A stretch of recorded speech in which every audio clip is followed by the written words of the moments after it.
My face was the size of a poster, printed in moody black and white, hanging on an easel beside a pair of gilded doors. Beneath it, in looping gold script, someone had written 2 words that split me in half. No entry. I wish I could tell you that was the first moment I knew my daughter had chosen him over me. But truth rarely gifts you a single moment. Truth arrives like lake effect snow in Cleveland. Quiet at first, gathering at the edges, until you wake up and your car is buried and the plow hasn't even been by yet. That night, winter leaned hard against the windows of my small apartment west of downtown, the orange glow of my reading lamp forcing a warm circle onto the pages of a dog-eared paperback I wasn't really reading. The space heater clicked like an unreliable metronome. My coffee had cooled too much to drink, but I kept it near my hand out of instinct, something to hold when I couldn't hold anything else. The phone lit my glasses with a cold stripe of blue. "Lena," it announced, and then her face filled the screen. My daughter, 26, all cheekbones and quick eyes, a dimple I used to kiss when she was a baby. Behind her was a skyline I didn't recognize, steel and sunset, a river of taillights carving the city into strips of fire. "Dad! Pick up, pick up, pick up!" she chanted. I fumbled, thumb clumsy. "I'm here," I said, and then she was laughing and I could feel it through the phone, as if laughter had weight and heat. "I have news." She held her breath the way she did when she was 6 and about to cannonball into the lake at Edgewater Beach. "Tell me." She lifted her hand. The ring threw stars around the room. For a second I saw only reflections. My lamp fractured into tiny mornings. When the light settled, the diamond was still there, impossible and real, sitting on the hand that had made me macaroni picture frames, the hand that had braided and unbraided her hair through grief and growth and graduation. "I'm getting married," she said. "Dad, I'm getting married." My mouth formed a yes that didn't arrive. "To who?" I managed. He stepped into frame like a commercial's final shot. Tall, clean lines, a jaw you could set a level on, that sleek kind of handsome that gets you ushered past velvet ropes just because the guy at the rope wants to be near whatever future you're selling. "Mr. Avery," he said. "It's a pleasure, I'm Dylan." "Whitaker," my daughter added, as if the last name added legitimacy to the man. "We met in Austin. He's brilliant. Dylan squeezed her shoulder, not too hard, just enough to say mine. "Renewable energy markets," he said, the words polished and weightless. "We help utilities acquire and trade carbon credits efficiently. Unsexy, but essential. I'm sure it sounds like jargon." "It sounds like money," I said before my better angel could cover my mouth. He laughed. Perfect teeth. No warmth. "That too." "What city am I looking at?" I asked, because it felt like a safer question than asking my daughter how long she'd known this person.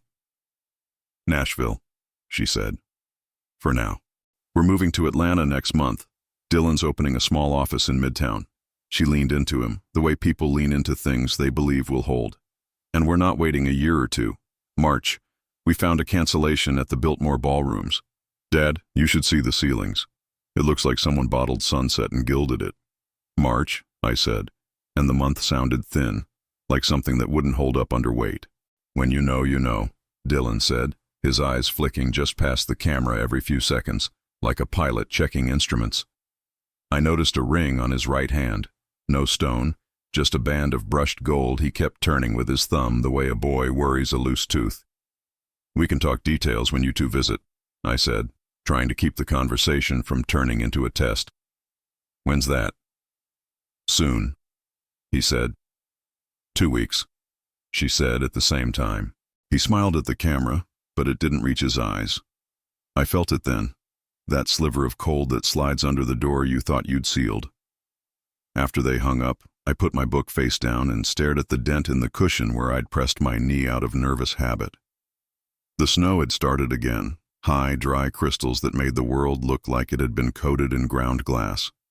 I knew things about roofs and load-bearing beams, about concrete and freeze-thaw cycles. I knew when weight was going to be too much for a structure to hold. I picked up the photo on the end table, the one of Elaine at Lakewood Park, hair scarfed against the wind, squinting into sun that hadn't reached me yet. I pressed my thumb to the glass the way people press fingers to stained glass in old churches and ask for favors. You were always better at seeing people, I told her. You loved clean lines and you had a nose for anyone who coated cheap wood with glossy varnish. The heater hiccuped. The apartment settled around me like an old coat. I told myself I was being ridiculous. I told myself that love quickened time, and the sober part of me could go sit in the corner until the rest of me caught up.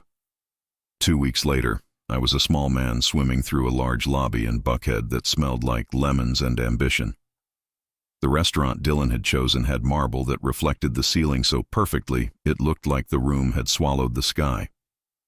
I was early. People who feel out of place always are. He got there exactly 8 minutes late. Not 9, not 7. "Mr. Avery," he said, lifting his hands like a stage magician, showing me they were empty. "How was your flight from Cleveland?" "On time," I said. He waved us into a corner booth. The leather was the kind that remembers you and tells the next person secrets about your shape. "Lena's on her way," he said, and took a seat. No menus yet. An empty table set for conversation. That should have made me feel special. It made me feel trapped. He didn't waste time. "I wanted a chance to get some logistics out of the way," he said. "Nothing huge. Just, well, you know how weddings are. The Biltmore is generous, but they want money up front to hold certain vendors. Apparently florists now charge like they're building an Olympic stadium." I laughed a little too loud, trying to keep us in a lane where I knew the rules. I knew a guy in the 90s who made more off-center pieces than my entire framing crew. He said flowers were just construction without rebar. Dylan smiled like he was appreciating a quaint folk saying. "There's one thing," he said, "and I'm embarrassed to even bring it up, but timing is what it is. We're days away from closing an acquisition on a small grid tech startup. My capital is in escrow until the transaction clears. It's not a liquidity issue in the real sense. It's just the worst week for cash flow. The venue moved the date up on us. It's a miracle slot. I hate asking." "How much?" I said. If someone is performing embarrassment, the fastest way to stop a show is to kill the applause. He had the number ready, like a guy who knows the waitress's name because he called ahead. 55. I took a breath that didn't land anywhere in my chest. That's a number that means different things to different families. To me, it was 2 roofs and a semester of regrets. $55,000, I repeated, so the number could echo against the marble and I could hear how foolish I sounded agreeing to say it out loud. "Bridge money," he said. "I'll write you a promissory note, and frankly, with how the acquisition is structured, I can add 10% for the inconvenience by June. I don't want Lena's day to be compromised because of business timing." He laid a folder on the table, not thick, heavy. Documents with seals and diagrams. When he turned the pages, his nails were immaculate. The watch on his wrist flashed an expensive sort of time. "What happens if I say no?" I asked, because if we were going to play an honest game, the deck should be counted in front of me. "We adjust," he said without missing a beat. "Smaller band, fewer lights, maybe a different floral design. She doesn't need those things, but she's dreamed of this. He looked at me like we were men watching a woman we both loved. "I've never seen her so happy." Lena slipped into the booth then, breathless and bright, apologizing for traffic, kissing my cheek and Dylan's mouth, both with the same enthusiasm. The server appeared as if conjured. Champagne arrived before water, and for the next hour, I laughed and cried and nodded at every tiny decision that rides on top of big ones, and told myself that the coldness I felt was just the restaurant's air conditioning and not a warning my bones were trying to send. I wrote the check 2 days later at my kitchen table. The same sturdy oak that had survived scratches from Lena's science projects, and the place where Elaine and I had once sorted medical bills into piles labeled Hope and Hope Anyway. I sat with the pen for a long time. I signed slow. I took a picture of the check before I sealed it, like a father taking a photo of his child before her first day of school, not trusting memory to return to the details. Elaine's journal was in the drawer, the one she'd teased me for never using. I opened to the first blank page and wrote, in my blocky hand, February 7th. I loaned Dylan Whitaker $55,000 for wedding expenses. Told him I didn't want Lena to know. Felt like I was trading a piece of my spine for quiet. Elaine, tell me I didn't do something unforgivable. I slept the way a cheap motel door closes, not quite all the way. Every sound woke me. By morning, the quiet had become pressure.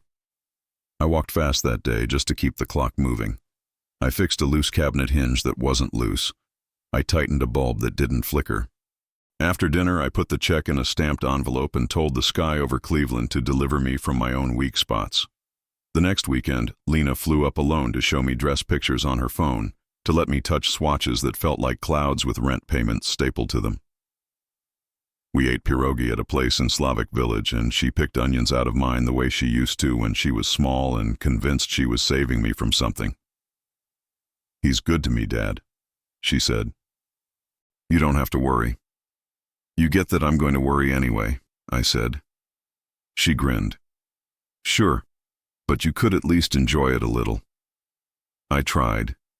I don't know exactly what made me open my laptop that Monday at midnight. Fear doesn't always announce itself in words.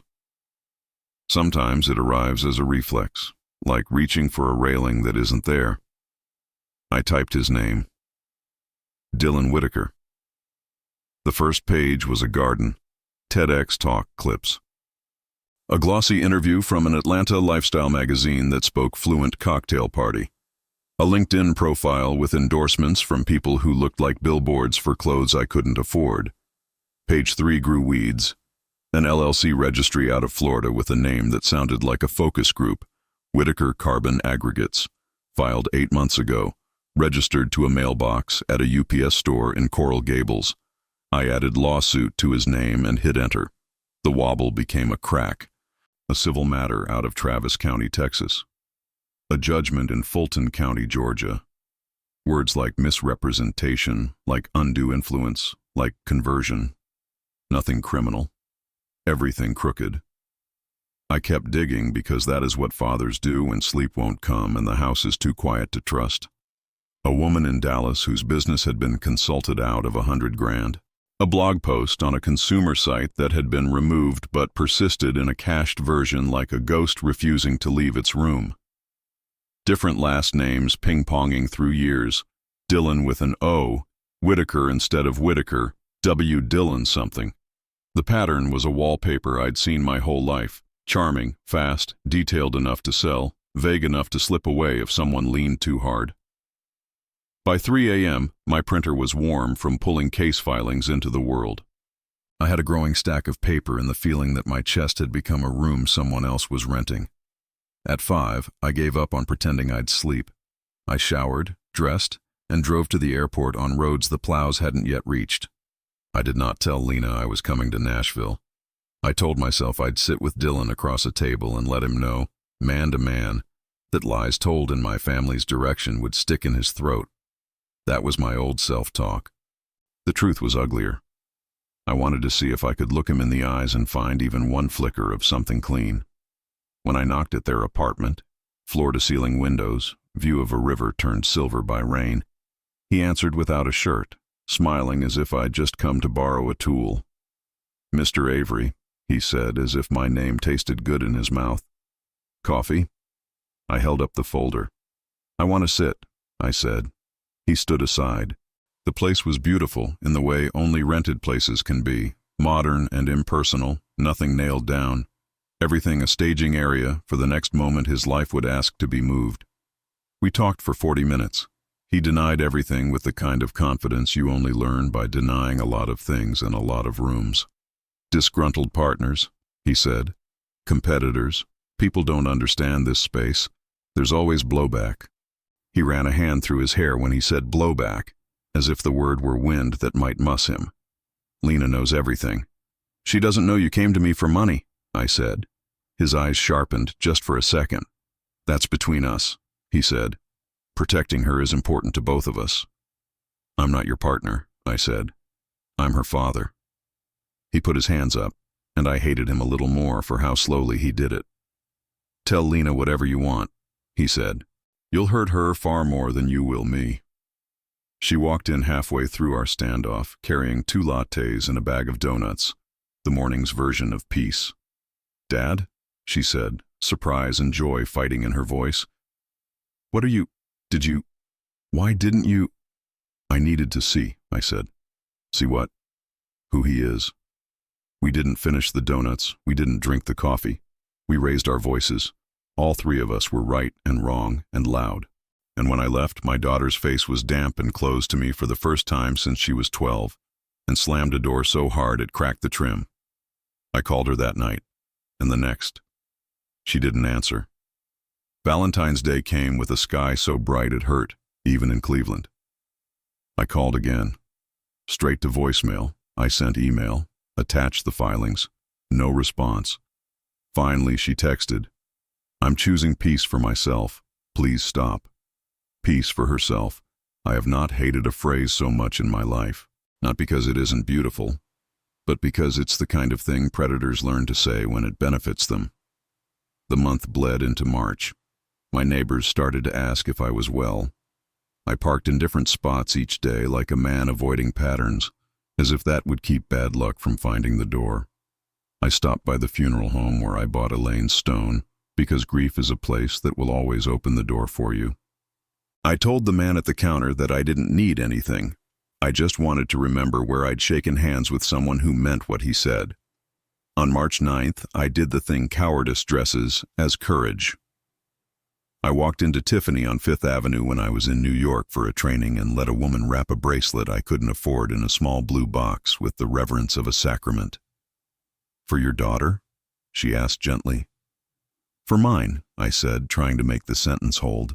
The day before the wedding, I flew to Atlanta. It rained the whole way. The hotel room at the Westin Peachtree was all glass in height. The city below looked like a board game left out in a storm. I rehearsed an apology for a woman who used to fall asleep in my lap in a little house in old Brooklyn with cheap windows and a porch that sagged when it rained. I told myself that maybe I had gotten this wrong, that maybe my fear and grief and age had clotted together into paranoia, that maybe he was, despite the smoke, what he said he was. The Biltmore ballrooms look like a dream someone wrote a check for. Even the air feels expensive, cool and arranged. Guests in dresses that clicked in their own language moved through the lobby. Laughter rose and fell like tide. I saw it before I saw the guard, the easel, the poster. My face from a headshot a neighbor took for me 2 summers ago, blown up to a size I never asked to be. Below it, in gold letters, "Do not admit," at the bride's request. The first feeling wasn't anger, it wasn't sadness, it was heat. The kind that crawls up your neck when someone pulls your pants down in gym class and you can't get them up fast enough. "Sir," the guard said, stepping toward me like a person who has been trained to be both courteous and a wall. His name tag said Jordan. He had kind eyes. He was old enough to be a father. "I'm sorry." "Me too," I said. My voice sounded like gravel run through a blender. People tried not to look, then looked. Word moves quick in rooms like that. "That's her father. That's the guy on the sign." "Don't," I told myself, "because I have learned you can think your way out of anything except humiliation. That one requires movement." I set the little blue box under the poster by my own shoes in the photograph, as if the man in the picture might reach down and take it. I straightened my tie. I have very little left in this world that's mine, and the way I stand has always been one of those things. "Jordan," I said, "is there a branch of National Mutual Bank within walking distance?" 2 blocks, he said, relief passing through his face because I was leaving of my own accord. "Thank you," I said. "Enjoy the music." The bank was quiet in that Saturday afternoon way that makes your voice feel like a trespass. A young woman asked for my ID and my account number and if I wanted a lollipop. "I need to put a stop payment on a check," I said. It was a mistake. Her expression softened like air left out overnight. "We can do that," she said. "Today." While she typed, I looked at a poster for home equity loans with a stock photo family in front of a house that looked like it had been hemmed by a seamstress with OCD. I remembered Lena building forts out of couch cushions and insisting we ask permission before entering. "Knock, knock," she'd giggle. Who's there? And the answer was always Dad. The paperwork took 8 minutes. The fee was $35. The feeling, when I stepped into the rain again, was not victory. It was ugly and necessary, like pulling out a splinter and seeing how much wood you'd been carrying. Back in my room, the city glowed through the glass like a fever. I set the stop payment receipt next to my wallet and my room key. I poked at a room service burger that didn't deserve what I did to it. Somewhere under me, a string quartet raised their bows and brought them down in the same small gesture humans have made for centuries when they wanted to turn air into something holy.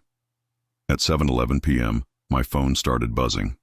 Unknown numbers, Atlanta area codes, a vendor, a manager, a crisis I'd purchased by refusing to pay for something I couldn't afford. At 7:19, a call from a number I recognized by the way my pulse quickened. I let it ring. I watched the screen stutter with his name. I let it go to voicemail. Another call. Another. When the 20th arrived, my hand shook and I set the phone face down on the desk the way you set down something alive and hissing. By 8:02, I had 29 missed calls. At 8:35, there were 48. At 9:07, 73. I did not answer. The city below moved through the night without my permission. And in a room across town, a man who had spun a life out of convincing people to unclasp their hands discovered the feeling of being told no. At 9:43, the screen lit my face in the window again. The name this time wasn't his. It was hers. I picked up. "Dad," she said. Her voice was the little girl in a blue coat voice, the one I thought I would only hear again in old videos. "Please." Then she broke. And for the first time in a month, something small and fragile inside me dared to stand up. "If you're still with me, thank you. It means more than you know.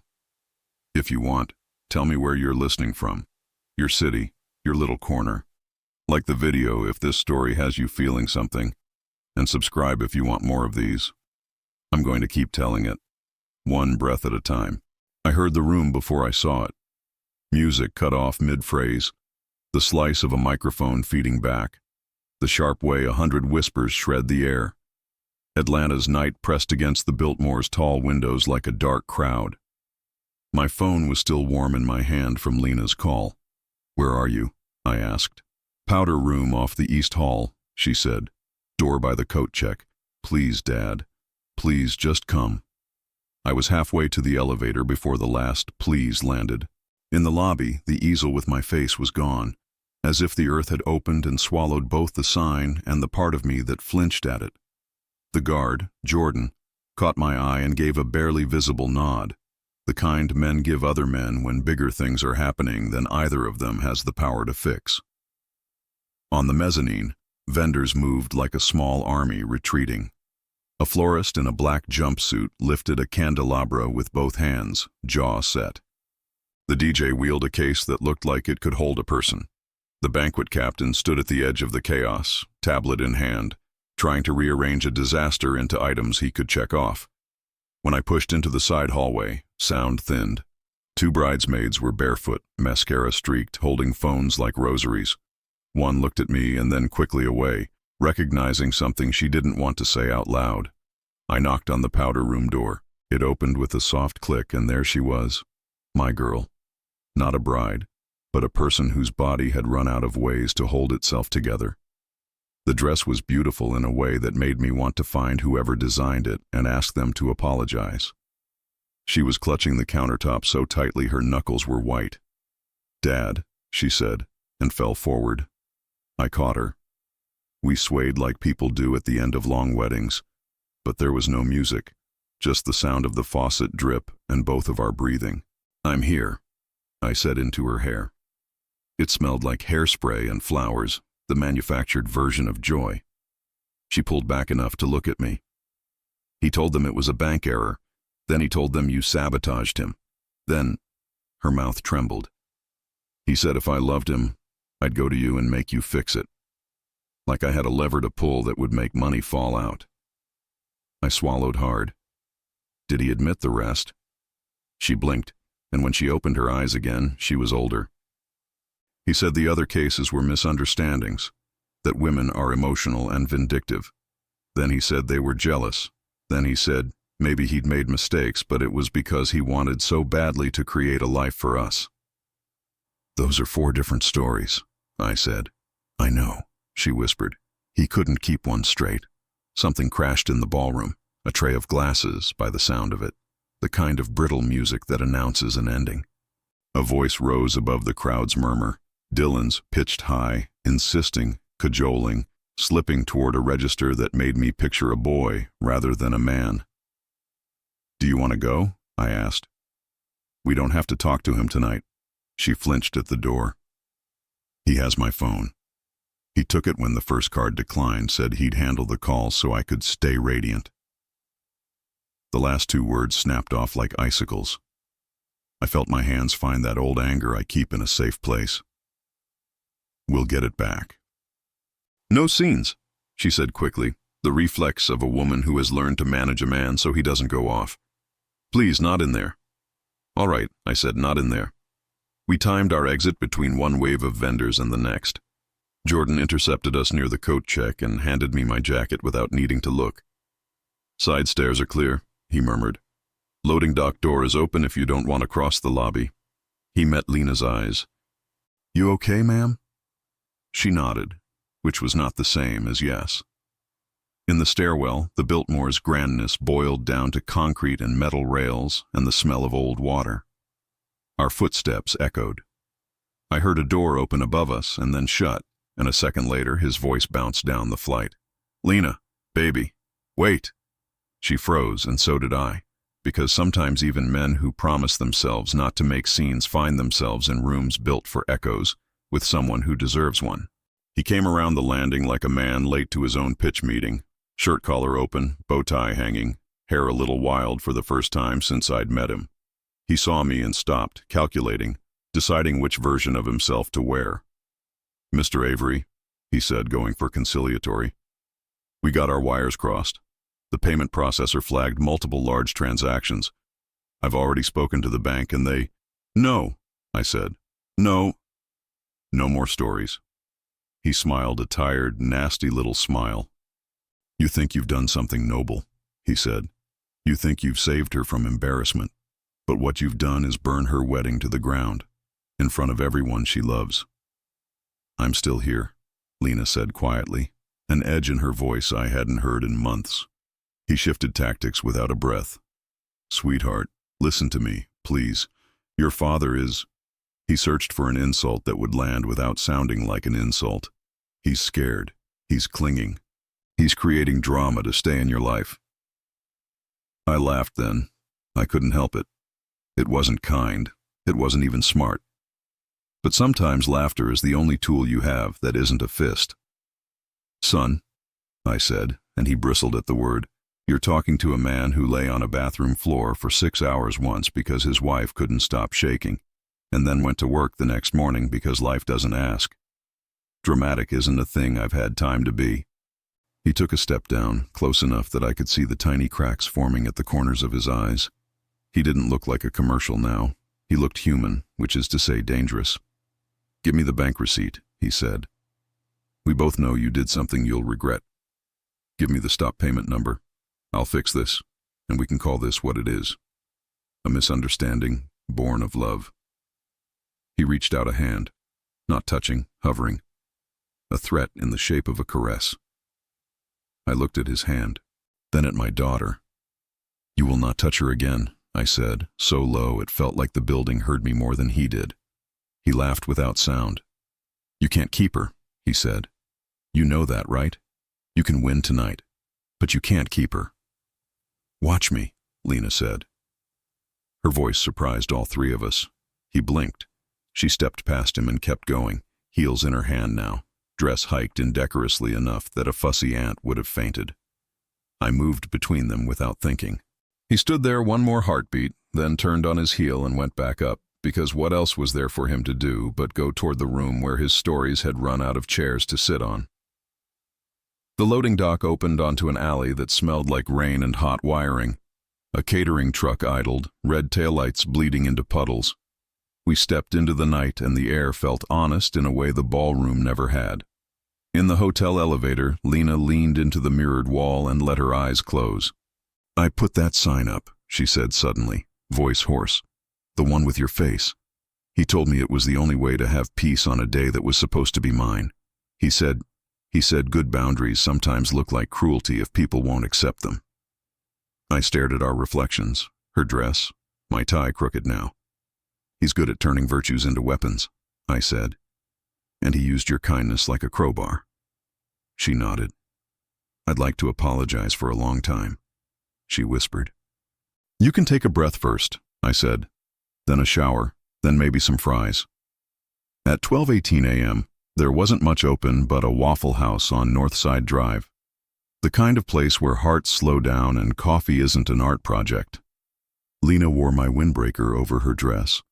The short order cook called her Miss Universe and didn't ask why mascara had made a home under her eyes. We ate hash browns like we were trying to line our stomachs against everything. Between bites, she told me pieces. The loan I didn't know about. He'd asked her for a smaller amount early on, framed as skin in the game. The passwords she didn't remember sharing. The way he'd split their life into zones. What she was best at, being radiant, staying soft. And what he was built for, money, logistics, protecting her from ugliness. The wedding became his to engineer. The guest list, tweaked. The seating chart, optimized. The sign, a hard boundary in soft colors. When she finished, the plates were empty and my hands hurt from being fists under the table. I unclenched them, paid cash, tip big. We walked out to the parking lot where a few men laughed under neon and two women in scrubs carried to-go cups like they contained an extra hour. Back at the hotel, I set up the sofa with pillows and every spare blanket like I was building Denise from next door's old blanket fort in our living room again. Lena sat on the edge and held my stop payment receipt like a talisman. She fell asleep still clutching it. I didn't. I sat at the little desk and laid out the file I'd flown in with weeks earlier. Fulton County filings, Travis County judgments, odd little corporate registrations that all traced back to rental mailboxes and co-working spaces. I added tonight's names, the banquet captain's business card, the florist's invoice copy, the DJ's text. "Sorry, man. Contract says prepaid. No hard feelings." Paper makes a kind of city when you spread it out. Streets of fact, alleys of inference, big parks of unknowns where people will later walk their dogs. At 3:06, my phone buzzed with a text from a Massachusetts number. My brother. "Heard it was a mess," he wrote. "You okay?" I typed, "We're all right," and left it in the unsent space for a while because all right and all right for now are different neighborhoods. At 4:21, the elevator doors opened and closed in the hallway. Night shift changed somewhere. At 5:07, the sky lightened as if a hand were turning a dimmer switch up. At 6:13, my daughter said my name exactly the way she said it when she was 3 and figured out that words could call people back to you. She sat up, hair wild, face clean. She'd showered at some point in the messy hours. "One thing," she said, voice steady. "I don't want to be the last woman who can't find the others." "What do you mean?" "I want to talk to the ones who left me breadcrumbs I didn't follow," she said. "The women who put warnings on the internet and in court records and in whispers at dinner tables. I want to put my name next to theirs, not just to send him away. To draw a map for the next girl who thinks she's found lightning." The sun hit the glass and lit up the city in square patches. "Okay," I said. "We start today. We call the number on that Fulton County filing. We ask the banquet captain for every name on every contract. We write down everything while it's still electric in us." She nodded, and for a second she looked like the toddler who used to march around our kitchen with a wooden spoon, declaring at her microphone. "Also," she said and smiled, small and ferocious, "I'd like pancakes." We ate downstairs with the breakfast crowd, the post-red-eye crew in their neck pillows, the family from Rome, Georgia, in matching shirts, the old couple who ordered one omelet to split and talked about their grandchildren like they were reporting good weather. Lena kept her head high. I learned a new miracle, how ordinary people can save you simply by going about their ordinary mornings. At 9 hours on the dot, Lena called the Fulton County clerk's office. Then the attorney listed on a civil suit I'd highlighted at 2 a.m. She was gentle and concise and relentless. When voicemail greeted her, she left messages that were not pleading or panicked, just clear. I believe I have information relevant to your case. I was engaged to a man who used the name Dylan Whitaker. Here is my number. By noon, a woman called back. Not the attorney. A victim from that case. Her voice was the voice of someone who had moved through fire and didn't feel the need to perform burn scars for strangers. I'm sorry, she said to my daughter first, and I'm glad you're here. They talked. I took notes as if I'd been hired to witness them. Names, dates, tactics. How he spun business and romance together so there was no seam you could grab when you tried to pull them apart. How he used words like protect and simplify to take complicated decisions out of your hands and then use the confusion he'd created to steal from you and say it was your idea. At the end, the woman said, I told the DA I'd talk to anyone who found me. I don't want to be just a warning. I want to be a neighbor. After we hung up, we sat in quiet that didn't hurt. Lena looked down at the ring on her finger and slid it off. Her ring finger was pink and indented. She set the diamond on the table between us like evidence. We stared at it for a second, then she pushed it toward me. Would it be okay if we didn't make returning this my job today? She asked. I'll handle the logistics, I said. You handle your heart. At 2, my phone buzzed again. Not a family member, not a vendor, a detective from the financial crimes unit. He'd heard there was a ballroom full of contracts and a father who'd decided not to be a wallet anymore. He asked if we were available to meet. I looked at my daughter. She nodded.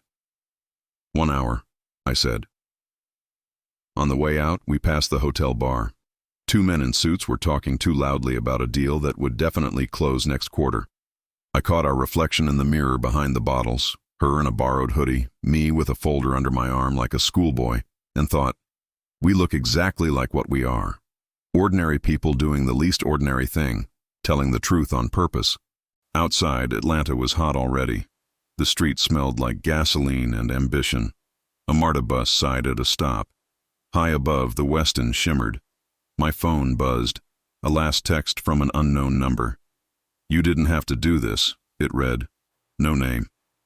But the cadence was familiar. I put the phone in my pocket. He's going to think this is about money, I said. What is it about? Lena asked. Names, I said, and what we let ours be used for. We walked toward the elevators that would take us down to the ground, and then out into a city where, for the first time in months, the ground under me felt like something I could trust to hold. The financial crimes office didn't look like television. No dim blue lights or wall-sized screens. Just a fluorescent hum and a carpet that had given up years ago. A coffee machine burbled bravely in the corner, trying to turn burned beans into optimism. Detective Carla Monroe shook my hand first, firm grip, no theatrics. Then Lena's with a softness that took in the hoodie, the hollow under her eyes, the ring-shaped red groove on her finger. We're going to keep this simple, she said. You talk, I type. If I stop you, it's because I need a date, a number, a screenshot. If you cry, we have tissues. If you don't, we still believe you. I put the folder on the table like a brick. Paper slid, business cards, receipts, court printouts. The stop payment confirmation, a little bent from how many times I'd handled it. I felt Elaine beside me the way I sometimes do in doctors' offices and at oil changes, and anywhere else a person is asked to trust strangers with important parts of their life. Lena started. She didn't rush. She laid each piece down like a card in a game where truth beats everything. The first tiny loan he framed as a test of partnership. The passwords that snuck out over months under the flag of simplifying your life. The sign at the ballroom, her choice, but not really. The moment in the stairwell when his voice cracked and 4 different explanations fell out of his mouth like a deck someone had dropped. Monroe hardly looked up as she typed. He used the name Whitaker the whole time? She asked. Yes, Lena said, but the Dallas woman called him Dylan. She spelled it. With an O. Monroe nodded, consistent with what we've heard in other jurisdictions. She glanced at me. You're the one who pulled court docs out of Fulton and Travis? Insomnia, I said. Useful disorder, she said, and her mouth twitched. She asked for copies. I'd brought them. She asked for emails. Lena forwarded them. She asked for texts, then paused. You gave him your phone? He took it when things started to fall apart, Lena said. Said he didn't want me distracted by negativity. She made air quotes that could have cut glass. But I have backups on iCloud. Monroe nodded. We'll get a consent form signed to pull your full backup, and I'll want your credit report access to place a freeze across the board if you haven't already. Lena shook her head. Not yet. Do it before lunch, Monroe said. Experian, TransUnion, Equifax. Separate passwords. No reused phrases. No pet names. Predators love pets. I felt something uncoil inside me. It wasn't joy. It was relief at the sound of a voice that didn't belong to me, laying out steps like boards across a river. When Lena was done, Monroe turned to me. Your turn, she said. I told her about the check. The espresso slick pitch at the Buckhead restaurant. The promissory note he'd waved like a talisman. The way he used words like bridges, meant for crossing and collapse. I told her about the UPS store registrations, the way his business names multiplied when you turned on the light. And the sign? She asked finally. I saw it, I said. I left. I canceled the check. He called 73 times. Voicemails? She asked. Most, I said. She slid a form toward me. Consent to preserve, then. If there's a case, we'll need the full record. Your call log, timestamps, voicemail audio. Sometimes the best confession is a man running out of script. The interview lasted 90 minutes. At the end, Monroe clicked save with the reverence of a person who's watched computers betray her before. We're not the only ones on him, she said, standing. There's a multi-jurisdiction task force already comparing notes. Georgia, Texas, Florida, maybe Ohio now. She looked at me. He'll try to get ahead of this. He'll text. He'll send an attorney letter. He might show up in person to clarify misunderstandings and to spook you into silence. Your job is simple. Don't meet him alone. Don't respond except through counsel or us. And breathe. It's corny, but it matters. In the hall, Lena squeezed my hand as if checking it was still there. Do you think she believed me? She asked. She believed the way you told it, I said. That matters more than anything. When we stepped into the sunlight, the city had already shifted. The heat rose off Peachtree like ghosts. Across the street, a man in a Braves cap argued with a parking meter and then hugged it like he'd won. A busker tuned a guitar like he was talking to an old friend he'd wronged. My phone vibrated. Unknown number. Then another. A third, with a subject line that punched through even before I opened it. Cease and desist. The email was from a Buckhead firm with a two-name logo and a third partner implied. Our client, Mr. Dylan Whitaker, demands that you immediately refrain from disseminating false and defamatory statements. It went on for 4 pages, lawyerly words stacked into a wall meant to intimidate. It threatened damages, costs, consequences. I forwarded it to Monroe and my brother in the same motion. We expected this, I wrote. As we walked, Lena's phone chimed. She'd recovered it from the bridal suite before we'd left the Biltmore, the only thing he hadn't had time to hide. She read the texts out loud, voice flat. Baby, you're scaring me. This is just noise. We can fix it. Your father is going to ruin your life like he ruined your childhood. She stopped, thumb hovering, then typed, Do not contact me again. All communication through law enforcement. 3 dots appeared. Disappeared. Appeared. A final line. I'm the best thing that ever happened to you. We're done, she said, almost to herself, and blocked the number. Back at the hotel, we called the banks. Lena spoke to a fraud specialist who sounded like she'd heard this type of disaster so often she'd learned all the soft ways to say brutal things. I'm so sorry, the woman said. Let's secure what we can. She walked Lena through every account like a slow dance. New passwords, new 2-factor authentication, a list of merchants where he'd set up recurring charges. Do you recognize these? She asked. A co-working space in Miami, a boutique hotel in Savannah. No, Lena said, one after another.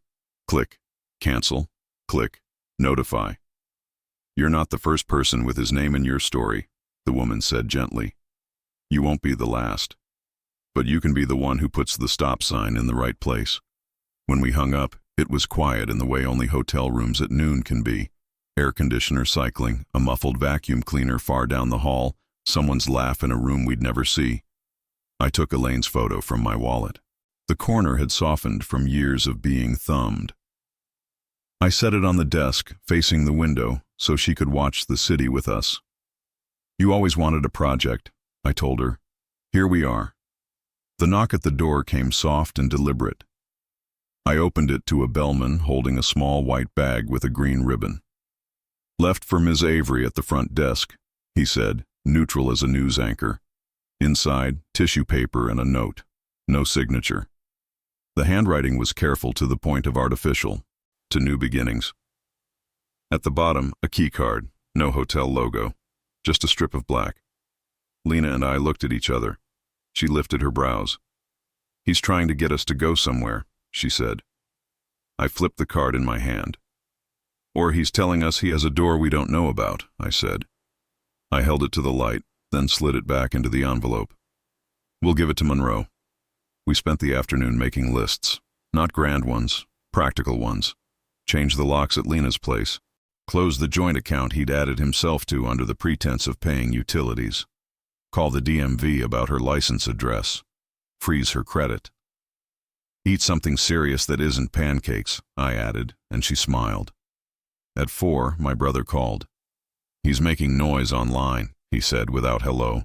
A long post about a vindictive ex and a controlling father who can't let go. Comment section's a dumpster fire. I felt my blood start to heat and then forced it back down. Let it burn, I said. We're with the people who put fires out. At dusk, we drove to Lena's apartment to grab essentials. She stood in her living room, looking at a space that suddenly belonged to a stranger. The couch where she'd watched bad TV with good friends. The plant he'd bought her that someone else had watered.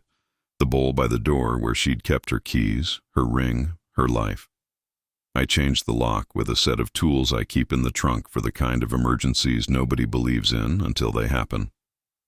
As I tightened the last screw, rhythm steady, I could feel Elaine in the motion. The way we used to fix things in that old kitchen, turning wrenches into prayers. On the fridge, a list in Dylan's handwriting.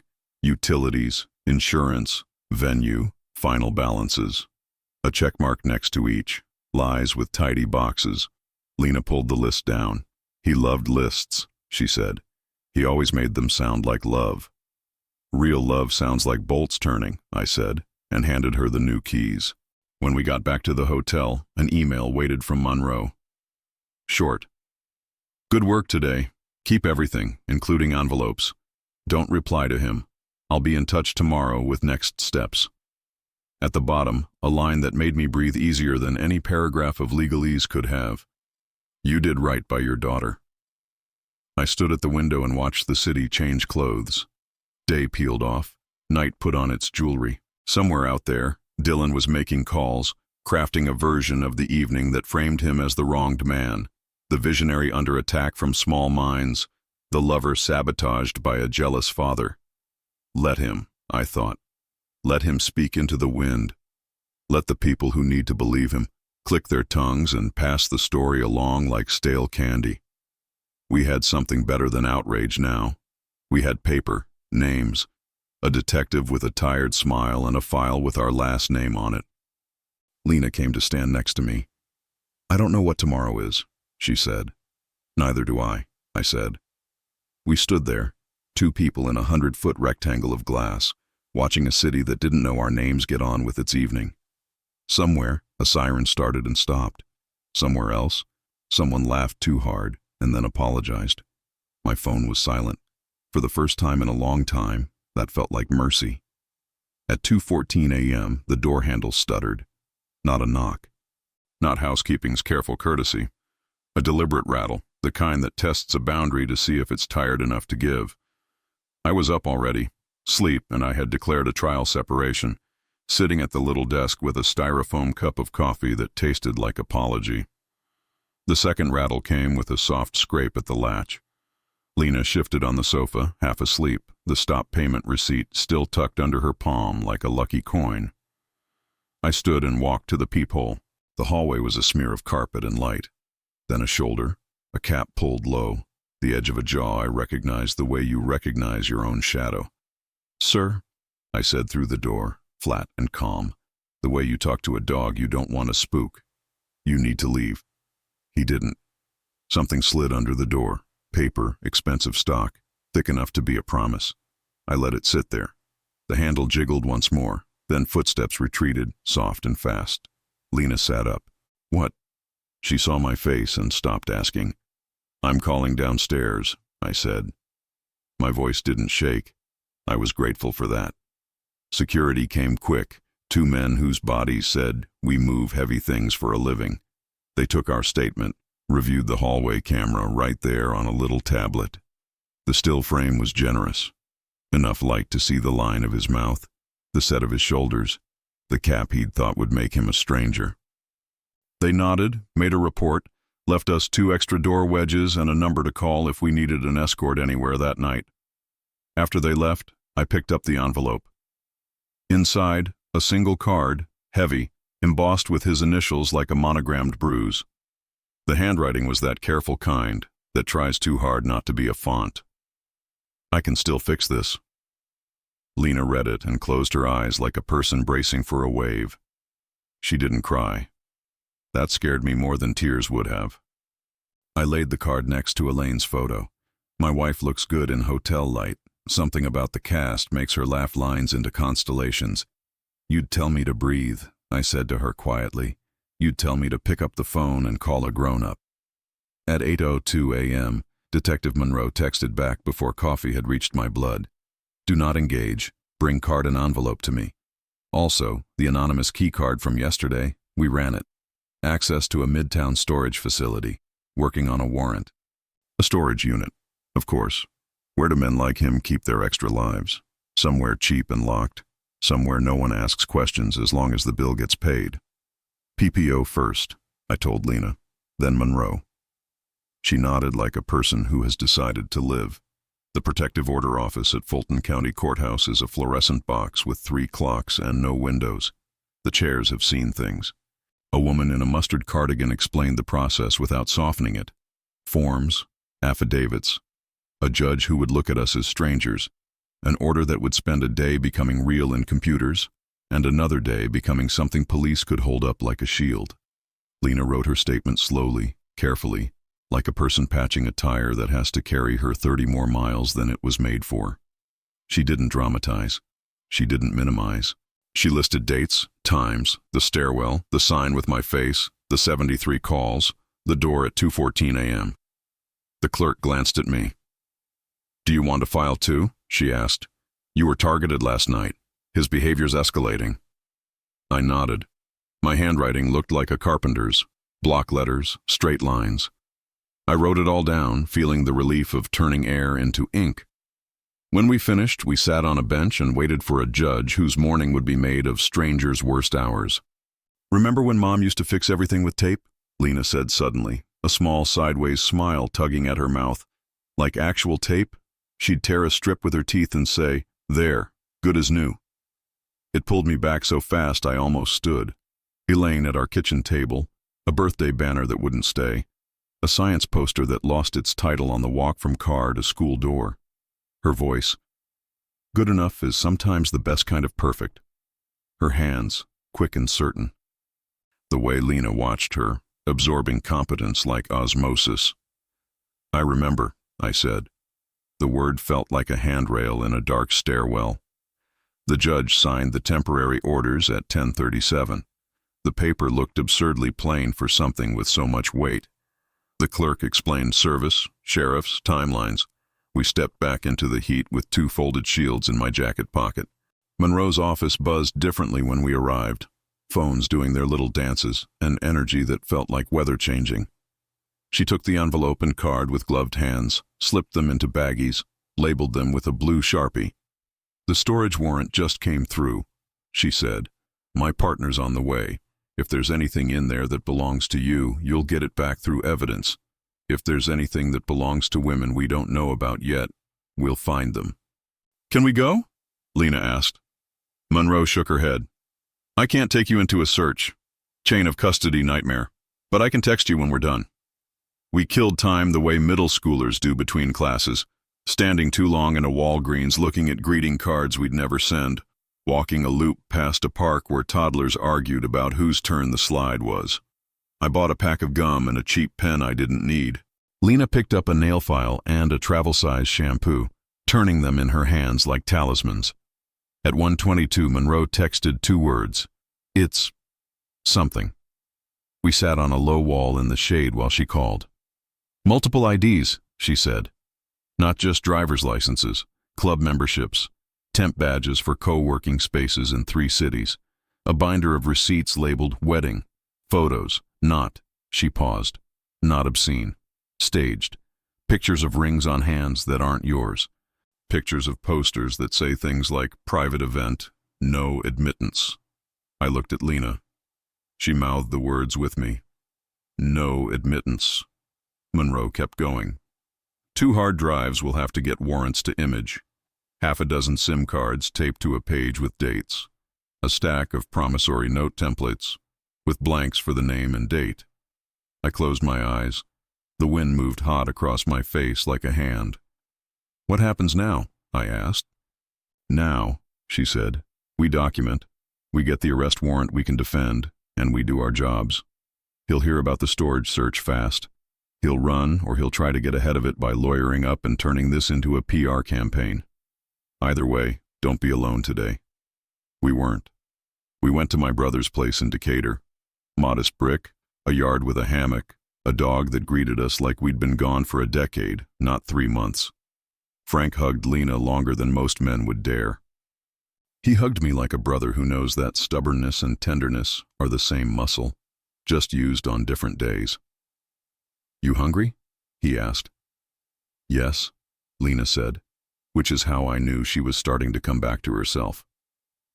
While he fired up the grill, my phone buzzed again. An email, subject line all caps, invitation to tell your side. A podcaster with a taste for scandal wanted my version, then a DM from a name I didn't know, offering to manage your media narrative. I put my phone face down. No, I told it, not today. At dusk, as the cicadas began their electric choir, a dark SUV slowed in front of Frank's house, and then kept going. The kind of small move a coward makes when he wants you to feel watched. My stomach tightened. Frank watched it too and didn't say anything. He picked up the dog's tennis ball and threw it harder than necessary. The dog brought it back, delighted. We were on the porch at 9:03 when Monroe texted again. He's not at his place. We think he knew. But we have enough. Warrant signed. We'll find him. Lena leaned against the porch column and stared out at the dark. I hate that my life is a manhunt, she said. It isn't, I said. It's a rebuilding project. She laughed once, a small sound. You would turn this into a contractor's metaphor. Only way I know to make sense of things, I said. We slept at Frank's, all of us heavier than the night before. My dreams were functional, lists and locks and the satisfying click of things lining up. I woke to coffee and an email from the courthouse saying service of the protective orders had been attempted and would be reattempted. I forwarded it to Monroe. She sent back a thumbs-up emoji and then another text that didn't feel like a cop. Eat breakfast. Today will be long. We ate eggs while the dog stared at us like a tiny cop. Lena took a shower and came back smelling like my sister-in-law's lavender. The day bloomed into heat. At 10:11 a.m., a new text from an unknown number pulsed onto my screen. A photo, taken from inside a car.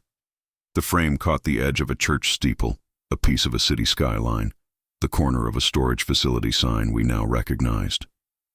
The caption, "You made this bigger than it had to be." My fingers ached with the need to respond. I didn't. I took a screenshot, sent it to Monroe. She responded with 2 words that were less about instruction than about faith. We see. I went out back to breathe where the trees were loud with things that don't care about men who make messes. The dog lay down near my feet in a long, dramatic sigh. When Lena joined me, she sat on the steps and looked at her hands. I keep thinking about the tape, she said. How Mom made broken things last long enough to get us to the next thing. She also taught you where to find the good scissors, I said, so your tape edges were neat. And hot-glued sequins to my Halloween costume at 3 a.m., she said, smiling at a memory that had apparently been waiting behind a door in her head. While you built the cardboard wings, I wanted you to look like you'd fly, I said, even if you couldn't. I can, she said quietly. I just forgot for a while. We sat together while the light shifted. Somewhere, tires hissed on wet pavement, though it hadn't rained. Somewhere else, a siren started low and moved away. By afternoon, Monroe called again. They'd flagged his car at a toll reader heading south on I-75. Then nothing. Then a ping off a cell tower near Macon. Then silence again. He's moving, she said. But this isn't a movie. He can't stay mobile forever. He needs money, rooms, faces. The more he moves, the more places he leaves pieces of himself. We'll be here, I said. When I hung up, Lena tilted her face toward the sun like she was asking it a question. Do you think he loved me in any way that counts? She asked. I didn't rush. I think he loved what loving you could do for him, I said. And I think that's different than loving you. She nodded, took a breath, let it out slow. Inside, Frank's dog scuttled on the hardwood like a wind-up toy. The day didn't offer resolution. It offered something better, the quiet, stubborn process of turning wind back into weather. At 5, we packed a bag and headed back toward the hotel to meet Monroe for a formal handoff of what we'd collected. Traffic on the downtown connector was the kind that makes you reconsider civilization. Lena drove. I watched the flood of red brake lights and thought about how often our lives are just that. Hundreds of strangers deciding not to crash into each other at the same time. When we reached the garage, a car idled 2 spaces down from ours. The cap again, the jaw. He didn't look over. He didn't have to. My body knew him now. We go inside, Lena said, not a question. Together, I said. We walked door to door, to elevator, to lobby. The desk clerk met my eyes and made a small movement with his chin that told me security was already on the way. I didn't look back. We stepped into the elevator. The doors slid shut with the soft, satisfying finality of something built right. The elevator slid shut, and we breathed like people who'd outrun something with teeth. The lobby smelled faintly of lemon and old carpet. The desk clerk didn't ask questions. He handed me 2 new key sleeves and a card with a number that said, "Call this and a human will appear any hour." Monroe was waiting in a back conference room that looked like weddings when the lights come up. Bright, unforgiving, clean. She had an evidence bag on the table, our envelope inside, already labeled. "I saw him on camera in your garage," she said. "Hotel security pulled stills for us. We're adding them to the warrant packet." She nodded at Lena. "You good?" "I'm vertical," Lena said. "Sometimes that's a win." Monroe's partner, a tall man with a perfect part and a tie he'd given up on an hour ago, slid a folder across the table. "Whitaker retained counsel," he said. "Not the billboard kind, real money. They filed an emergency petition for a mutual protective order. He's claiming you 2 confronted him in a stairwell, threatened him, interfered with his lawful wedding obligations, then stalked him at his residence." He looked up at me. "The hearing's set for tomorrow morning." "Mutual," I said. "As in, if I inhale too loud, I'm in violation?" "As in chaos," Monroe said. "It's a classic move. Muddy the water, buy time." Frank had a friend, the kind of attorney who wore wool in July because he trusted the calendar more than the weather. We called him. Anthony Reed walked in 40 minutes later, sleeves rolled, legal pad under his arm. The aura of a man who's spent his life calmly persuading hurricanes to go around your house.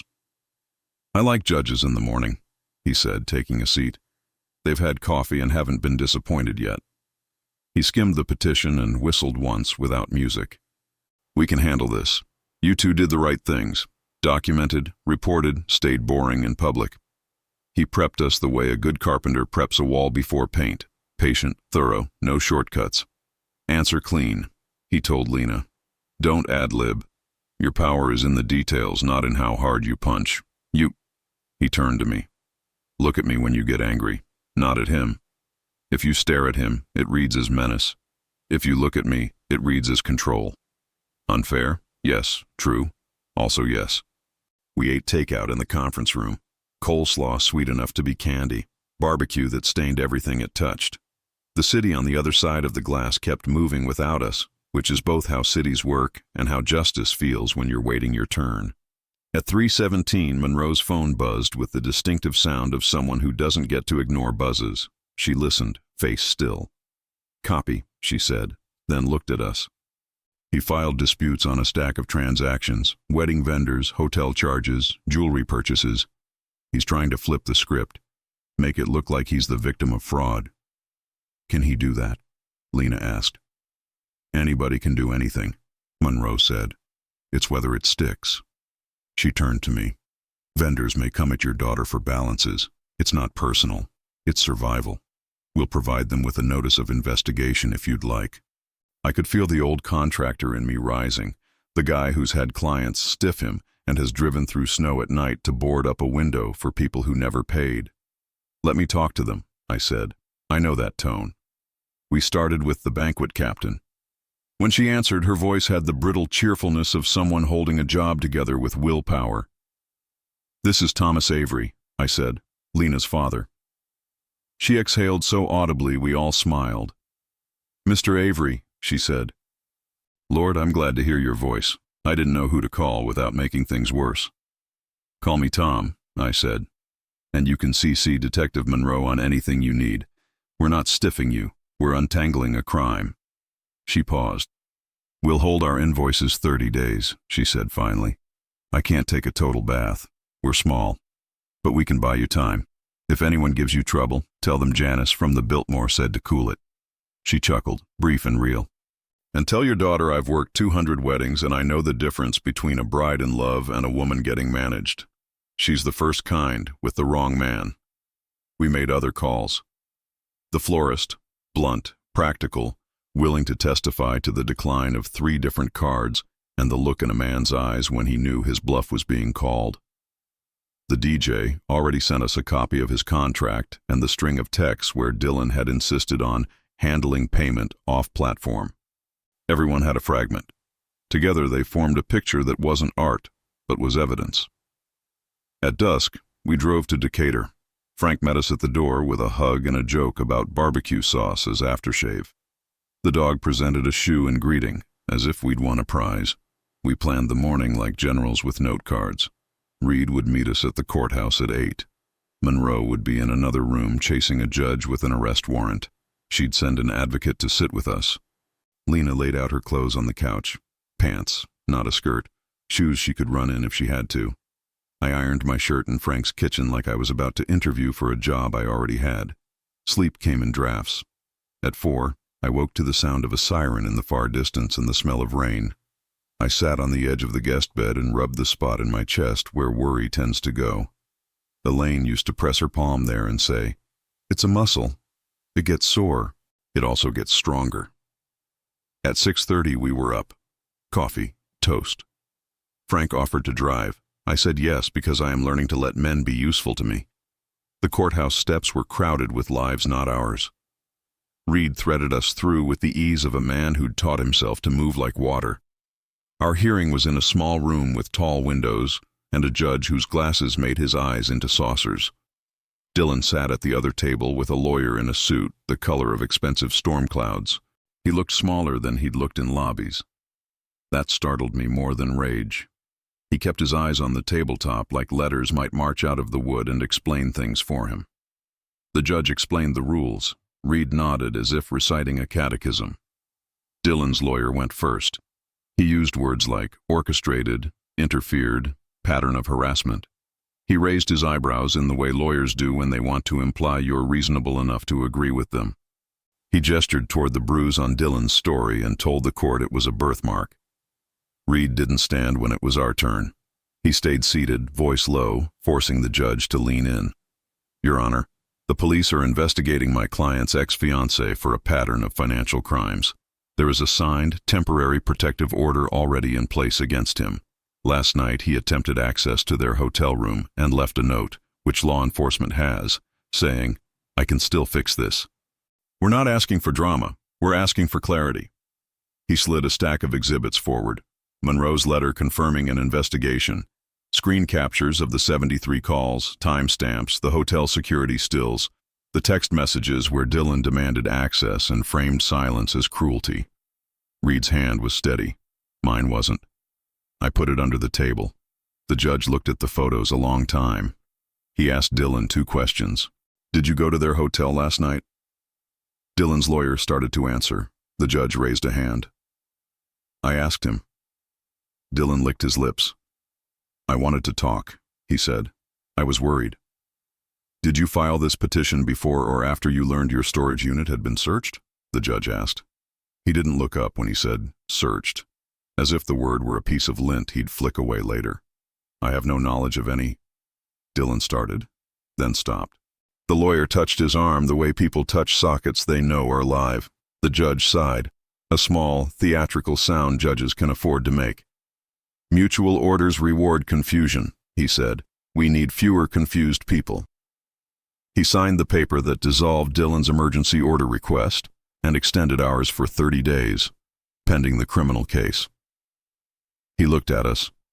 If anyone follows you into a stairwell again, call 911 from the stairwell, he said.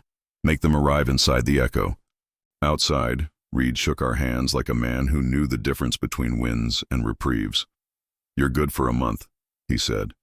We'll likely see each other again. Bring the same faces. On the steps, the air felt like bathwater. A reporter with 2 bright teeth asked if we would comment on the unprecedented father-daughter team-up against love. Reed put a palm up without touching anyone, shepherded us through. I heard Dylan's voice somewhere behind us saying, I'm just trying to be left alone, in a hurt tone that would have worked in other rooms. Back at Frank's, the dog did a victory lap like we'd won a championship we didn't remember entering. My phone buzzed. Monroe. Warrant executed on storage, she texted. We also got into a backup phone, spreadsheet of names, yours, others. We've reached 2. They're willing to talk. Tonight. You in? Lena looked at me, hope like a soft light under her skin. Yes, I texted. At 7, we logged into a video call with 2 women whose rectangles lit up with the kind of light you can't fix with makeup. One was a nurse from Jacksonville who cried for exactly 30 seconds and then swore with the precision of a sailor. The other owned a salon in Dallas and smiled like a person who'd learned to do it again after forgetting for a year. They told versions of our story in cities with different humidity. The signs were different. One had been told to limit distractions. Another had been given a bridal tech blackout day. The money moved through different pipelines. The shame tasted the same. I thought I was the only fool. The nurse said. We're not fools, Lena said, voice clear. We're targeted. Silence held us a moment. Then we laughed at a joke about how Dylan's hair probably had a schedule. It felt wrong and perfect. After the call, my phone chimed with a voicemail from an unknown number. A male voice I didn't recognize, older, tired. You don't know me, he said. I'm his uncle. Or I was when I was allowed to be. I saw the news. Bring him to ground. Please. I loved that boy when he wasn't this. I sat with that for a while. People make monsters out of need and repetition. Sometimes they're made out of protection that hardened into entitlement and never got softened by consequence. I didn't owe his uncle anything. I still felt sorry for him. Near midnight, rain finally came. Hard, sudden, washing heat and pollen into the gutters. Lena stood at the window with a cup of tea and watched lightning stitch the sky. Do you think I'll ever stop hearing his voice when I try to sleep? She asked. Yes, I said, because I've learned the difference between lying and lending someone your belief until they can buy their own. The next morning, Monroe called early. State troopers picked him up outside Valdosta on a traffic stop, she said. Expired tag. He gave a name that didn't match the warrant and the trooper got curious. He's in county now. Arraignment this afternoon. Everything in me went quiet. Not celebration, not even relief. Just quiet. The kind that gives your nerves a day off. We drove south in Frank's car because waiting had become a thing I couldn't do in one place. Valdosta slid by in green and Walmart blue. We stopped at a gas station where the coffee was hot and the clerk told everyone to be blessed like she meant it. In the courthouse, a public defender stood next to him and asked for bond. The prosecutor laid out a list of names like a rosary with knots. The judge said a number that made the room murmur and a condition list that read like a fence. No contact, surrender passports, no social media, no financial accounts that weren't his in his name. He didn't look at us. I didn't need him to. The law had finally turned its face our way. That was enough for a Thursday. We stepped into daylight, hot and merciless. Lena took my hand. "I'm not sure what to do with my breath," she said. "Use it on a sandwich," I said. "We'll start there." We ate grilled cheese at a place with a sign that looked 30 years old. A kid in a Braves cap asked if I was famous. I told him no. He seemed disappointed. Lena took a bite and closed her eyes like prayer. When she opened them, the softness was back, but there was something under it now, steel or maybe tape. On the drive back, the clouds stacked up like boxes in a storage unit. "He'll get out," she said. "He'll post bond. He'll have a story." "He will," I said.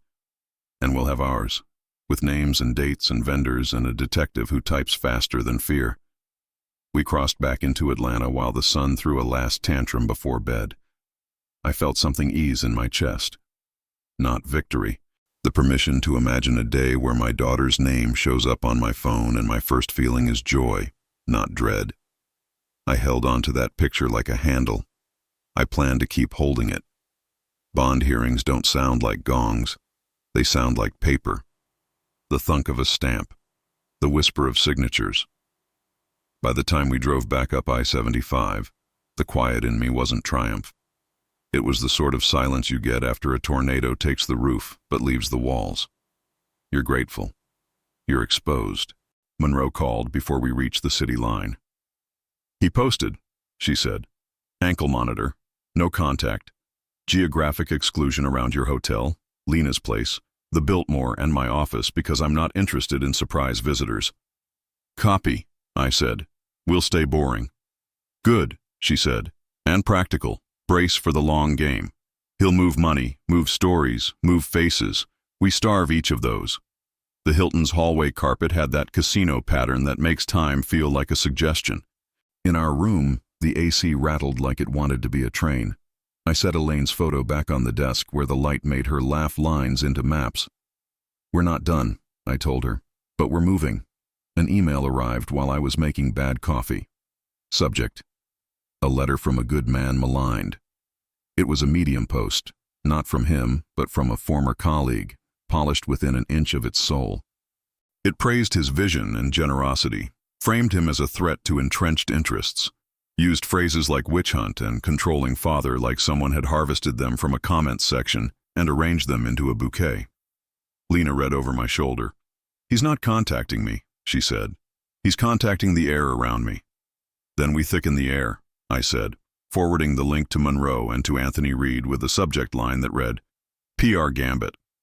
At 10 a.m., the assistant district attorney assigned to the case, Regina Powell, ushered us into a small conference room that believed in fluorescent lighting. She wore a navy suit and a look that said she'd watched Hope stumble and still opened the door for it every day. "Here's what we need from you," she said, tapping a legal pad with a pen.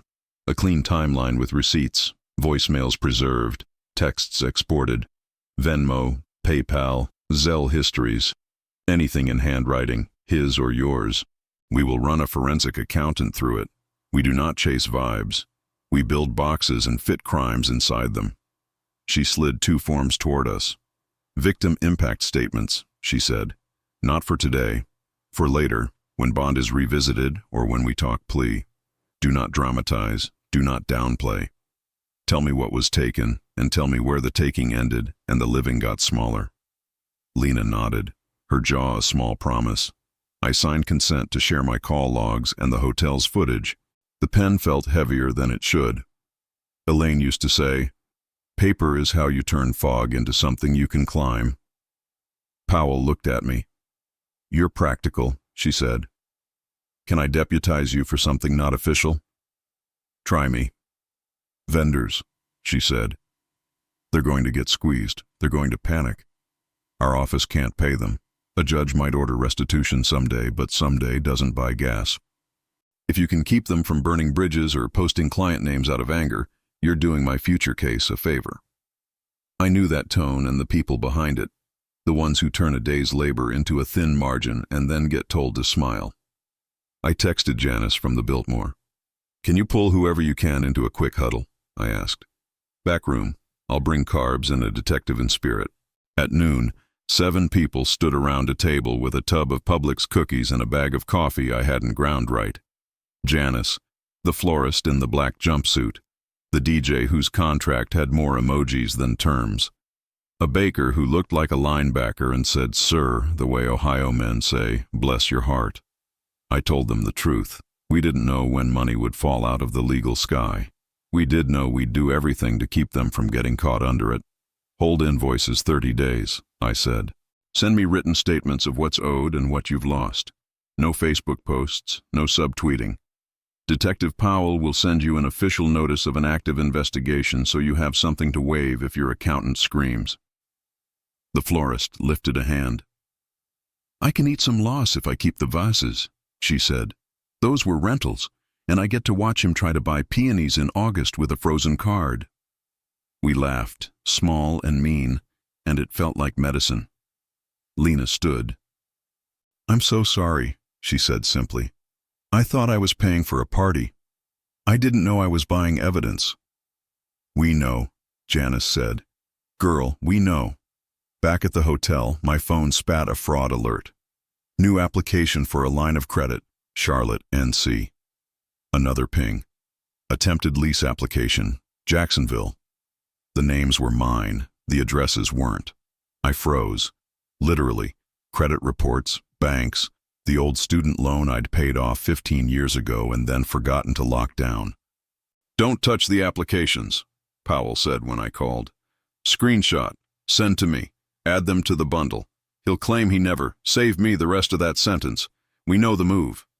For an hour, I was the man on hold with 3 bureaus, practicing my alphabet and phonetics. Avery like Alpha Victor Echo Romeo Yankee. Mom's maiden name like something I'll never say out loud to a stranger on a phone again. At 3, my phone vibrated with a number I recognized not with my brain, but with the ache it caused. The uncle. You shouldn't meet me, he said without hello. It's not wise, but if you do, I can hand you a thing no one else knows. Talk, I said, before sense could catch up. He didn't. 30 minutes, he said. Diner off the interstate, exit 224, blue neon, booth in the back. If I'm late, don't leave. If anyone else shows up, walk. Don't look brave. Just walk. I told Powell. No, she said instantly. Absolutely not. Or, she sighed, yes, with a tail. You let me send 2 plainclothes who sit 3 booths away and drink bad coffee while you hear a man confess to enabling his nephew for 20 years. The diner looked like every diner in the South does when it's old enough to count. Chrome, pie under a glass dome, a waitress who called me baby, as if I'd always been hers. The uncle slid into the booth 10 minutes late, hat low, hands empty. I'm not here for him, he said. I'm here because I helped make him and I'd like to start unmaking. He slid a folded sheet across the table. Not paper from a printer. A carbon copy, the kind mechanics used to hand you. 2 years ago, he said, I co-signed for a storage unit in Jacksonville because he said he needed a place for furniture. He never paid me back. I canceled my name last year. The unit is still in arrears. They haven't auctioned it because it's tagged as hold for inquiry. He tapped the address and the unit number. I don't know what's in there. I know I'm tired. Why me? I asked.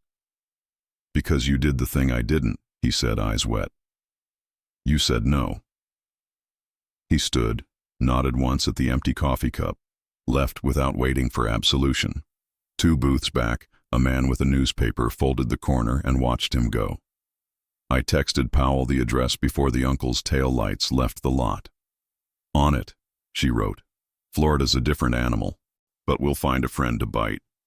When we got back to Atlanta, the Medium letter had spawned a podcast mention and a thread with 1,000 comments. Half righteous fury, half people who think nuance is a tire you slash on your way to an easy opinion. I wrote a response in my head that would have lit the room. I thought about the clicks. I thought about the bump of adrenaline that feels like justice and leaves you wrecked. Elaine's voice arrived like a hand on my shoulder. Choose paper, not platforms. Choose rooms with judges, not rooms with applause. I deleted my draft. I wrote a sworn affidavit instead, the kind that doesn't make anyone clap and makes a prosecutor breathe easier. Lena watched me and smiled. Mom would have been unbearable about how hot you look with a notary stamp, she said, and we laughed the good kind this time. That evening we sat on the floor of Lena's apartment, legs out like kids, sorting her life into piles. Keep, donate, burn with sage. The ring sat in a plastic bag on the coffee table, labeled with the case number, no longer a symbol, just a piece of rock with paperwork. A message chimed from Powell. Heads up. Monitor showed him within 0.3 miles of Lena's address for 10 minutes at 5:40 p.m. Could be a route glitch, could be him nudging a line. We've got a car circling. Stay put. My body did what bodies do.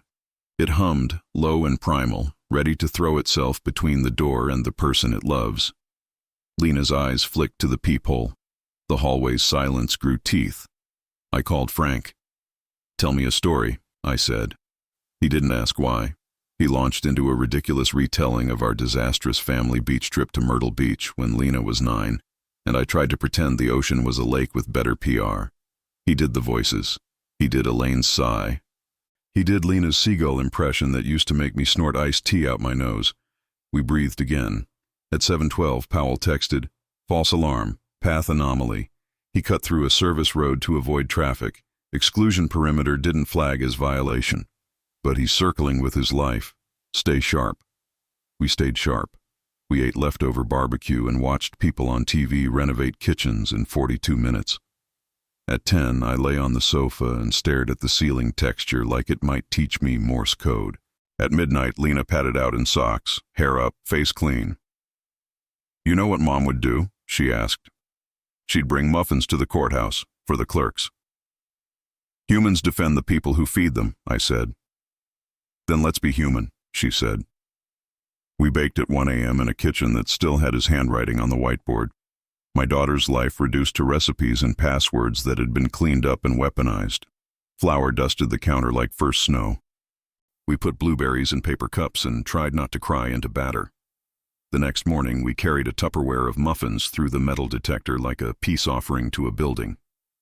The clerk in the mustard cardigan smiled that tired smile, and the bailiff with the kind eyes took two and pretended not to notice when I shoved napkins in my pocket like a man about to go on a road trip. At 9, Powell called. "Florida judge signed a search order," she said. "Jacksonville unit, this afternoon. If there are more names in there, we'll plant flags before he moves his game. You two, keep your circles small today. He's poking fences." We walked out into heat that felt like the world trying to teach you patience. A MARTA bus coughed. Somewhere, a leaf blower insisted Monday means noise. My phone buzzed with an unknown Atlanta number. "Mr. Avery," a woman's voice said. "This is Reverend Connie Holt from St. Luke's on Peachtree. I host a weekly circle for people rebuilding after coercive control. I heard through the square grapevine you and your daughter have a story you're turning into a map. You're welcome to join us tonight. No press, no speeches, just chairs and time." I looked at Lena. She nodded. "Chairs and time," I said. "We can bring muffins." That evening, in a church basement that smelled like old hymnals and coffee, we sat in a circle with people who said true things softly. A man who'd signed a loan for a brother who disappeared. A woman whose ex-husband wrote her a manual of how to be beautiful and called it love. A college kid who didn't know if his story counted because no one had hit him. It all counted. We talked the way carpenters talk when a wall is out of plumb. You can feel it with your palm, you can't always see it with your eyes, but you know the fix is going to take shims and patience and the willingness to admit someone framed it wrong. Near the end, the pastor said, "There's a difference between forgiveness and access." The room got very still. On the steps afterward, The sun bled out behind the skyline and the cicadas tuned up. My phone buzzed. Powell again. No preamble. Jacksonville unit had 2 bankers' boxes of phones, 1 ledger with names, 1 folder labeled pledges with promissory notes, including yours, she said. We're past the point of he said, she said. This is math. And math is evidence, I said. And evidence is gravity, she said. It makes things fall where they should. We walked home under a hot sky that pretended to be a cool one. Lena took my arm the way she used to when she was little, and sidewalks were big. We passed a man playing saxophone for no one in particular. The note he held at the end of a song went on too long. He didn't break. He breathed where he could and kept it going. We will too. 2 days after the Jacksonville boxes turned evidence into gravity, real life came to collect. My foreman Rick called before I'd finished my second cup of coffee. Tom, I need you, he said. City inspection on the Franklin build at 8 tomorrow. I can stall once. Not twice. You okay to fly up and back? I looked at Lena, who was sitting cross-legged on the floor, writing a list labeled after on a yellow legal pad. She'd added simple things. Call the landlord, wash the good towels, return the borrowed hoodie to my sister-in-law, as if normalcy could be built 1 checkbox at a time. I can make it, I said. I hated that it came out like a question. Take the morning, Lena said without looking up. Bring your plumb line home. On the plane, I wrote the first draft of my victim impact statement in a spiral notebook Elaine used to keep recipes in, her handwriting still hiding under my block letters. The ADA's prompt had lodged in me. Tell me where the taking ended and the living got smaller. I listed numbers and then the things that didn't fit on ledgers. Sleep lost in strips like carpet ripped from a hallway. Joy interrupted by unknown numbers, the way my daughter's laugh had learned to check the room before it jumped. At Hopkins, I drove the old Ford with the cough to the site. Steel studs, concrete dust. The inspector, a woman with a braid under her hard hat, ran a hand along a header and nodded once, the way people who respect labor say, I see you. My back knew these motions better than it knows rest. For 2 hours I got to be the man who compares drawings to a wall, who eyes a beam and can tell you if it's true. When she signed off on framing, I could have put the paper in a frame. Rick leaned against the truck afterward, chewing a toothpick. You've been gone, he said, not accusing. I heard some. I didn't ask. Thanks for not asking, I said. I'll be back full-time next week. This week, there are hearings, statements, boxes with names. He squinted into the snow glare, the Lake Erie kind that makes you think about sunglasses in February. Take the week, come back Monday. We've got handrails and the city's not going to measure feelings. At the apartment, the heater ticked hello. A stack of mail waited with the patience of paper. 2 bills. 1 urgent notice about late payment for a thing I hadn't bought in a city I hadn't visited. I called, went through the alphabet like a soldier, put another freeze on another little door. As I hung up, my phone lit with a text from Lena. Someone named Mara DM'd me, says she's neutral, but wants me to know Dylan's not well, and I should meet him alone to release trauma. Block and forward, I wrote. Third-party contact is contact. Monroe replied in 1 minute. Thanks, logged. If she persists, we'll make it official. That night the apartment felt like an echo with furniture in it. I stood in the kitchen and held the brass screwdriver Elaine had brought from her father's basement the year we married. The handle was worn to the size of her hand and mine. When cheap things broke, she'd hold it up like a conductor's baton and say, I can fix that, even when she couldn't. I took it with me to Cleveland out of habit.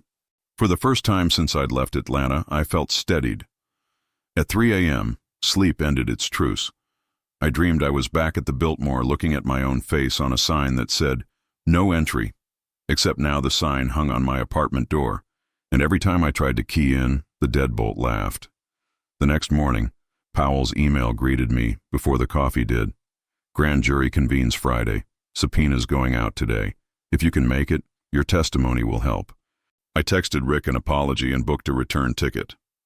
Before I left, I stopped by Lena's place on the west side. where she stayed those brief months after college before she decided Cleveland winter was a character-building experience she could live without. The landlord, Mr. DeLuca, was fixing a leaky faucet in 2C. He looked up, saw me, and grinned like we were still all young and time was a loose idea. "You hear about your Browns?" he said, because Cleveland men lead with football unless the subject is death. "Every year we pretend." I smiled. Some pretends are worth it. I asked if my old brass mailbox key still worked. It did not. He handed me a new one without a lecture. "You looked thin," he said. "Eat pasta." Back in Atlanta, the air was hot enough that my glasses fogged when I stepped outside. The grand jury room was wood and quiet time, a place where the law asks 12 people to open their ears wider than their mouths. I'd never been in one. I won't tell you exactly what I said. Those rules matter. And Powell's steady eyes asked me to treat secrecy like another kind of evidence. But I can say this. I told the truth with dates and receipts and the part of my voice that used to read bedtime stories into black air until a little girl in a blue nightgown breathed like she was in water. When I stepped out, my legs shook like I'd been on a roof in wind. Lena was waiting outside with a paper cup of coffee and a napkin with "good job" written in Sharpie, the way Elaine used to slip notes into lunchboxes. "You did it," she said. Across the hall, through a different door, a lawyer I recognized from Dylan's bond hearing went in with a file that bulged. I didn't see him. Good. I didn't want my eyes learning his face like a habit.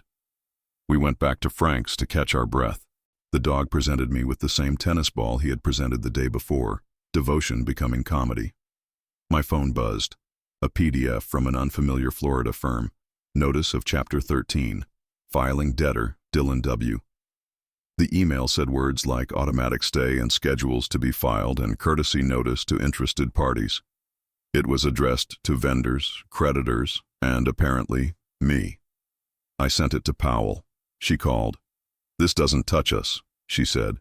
"Bankruptcy is a civil shield. Criminal keeps walking. It will confuse vendors. It will slow the civil suits. It will not slow me." Janice called next, brisk and worried. "Do I have to do a thing with this?"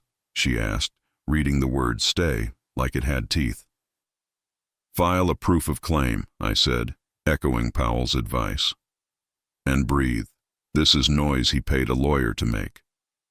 "What a talent," she said, and there was no humor in it. That afternoon, Lena's boss called her. The first boss, not the man she'd let manage her life.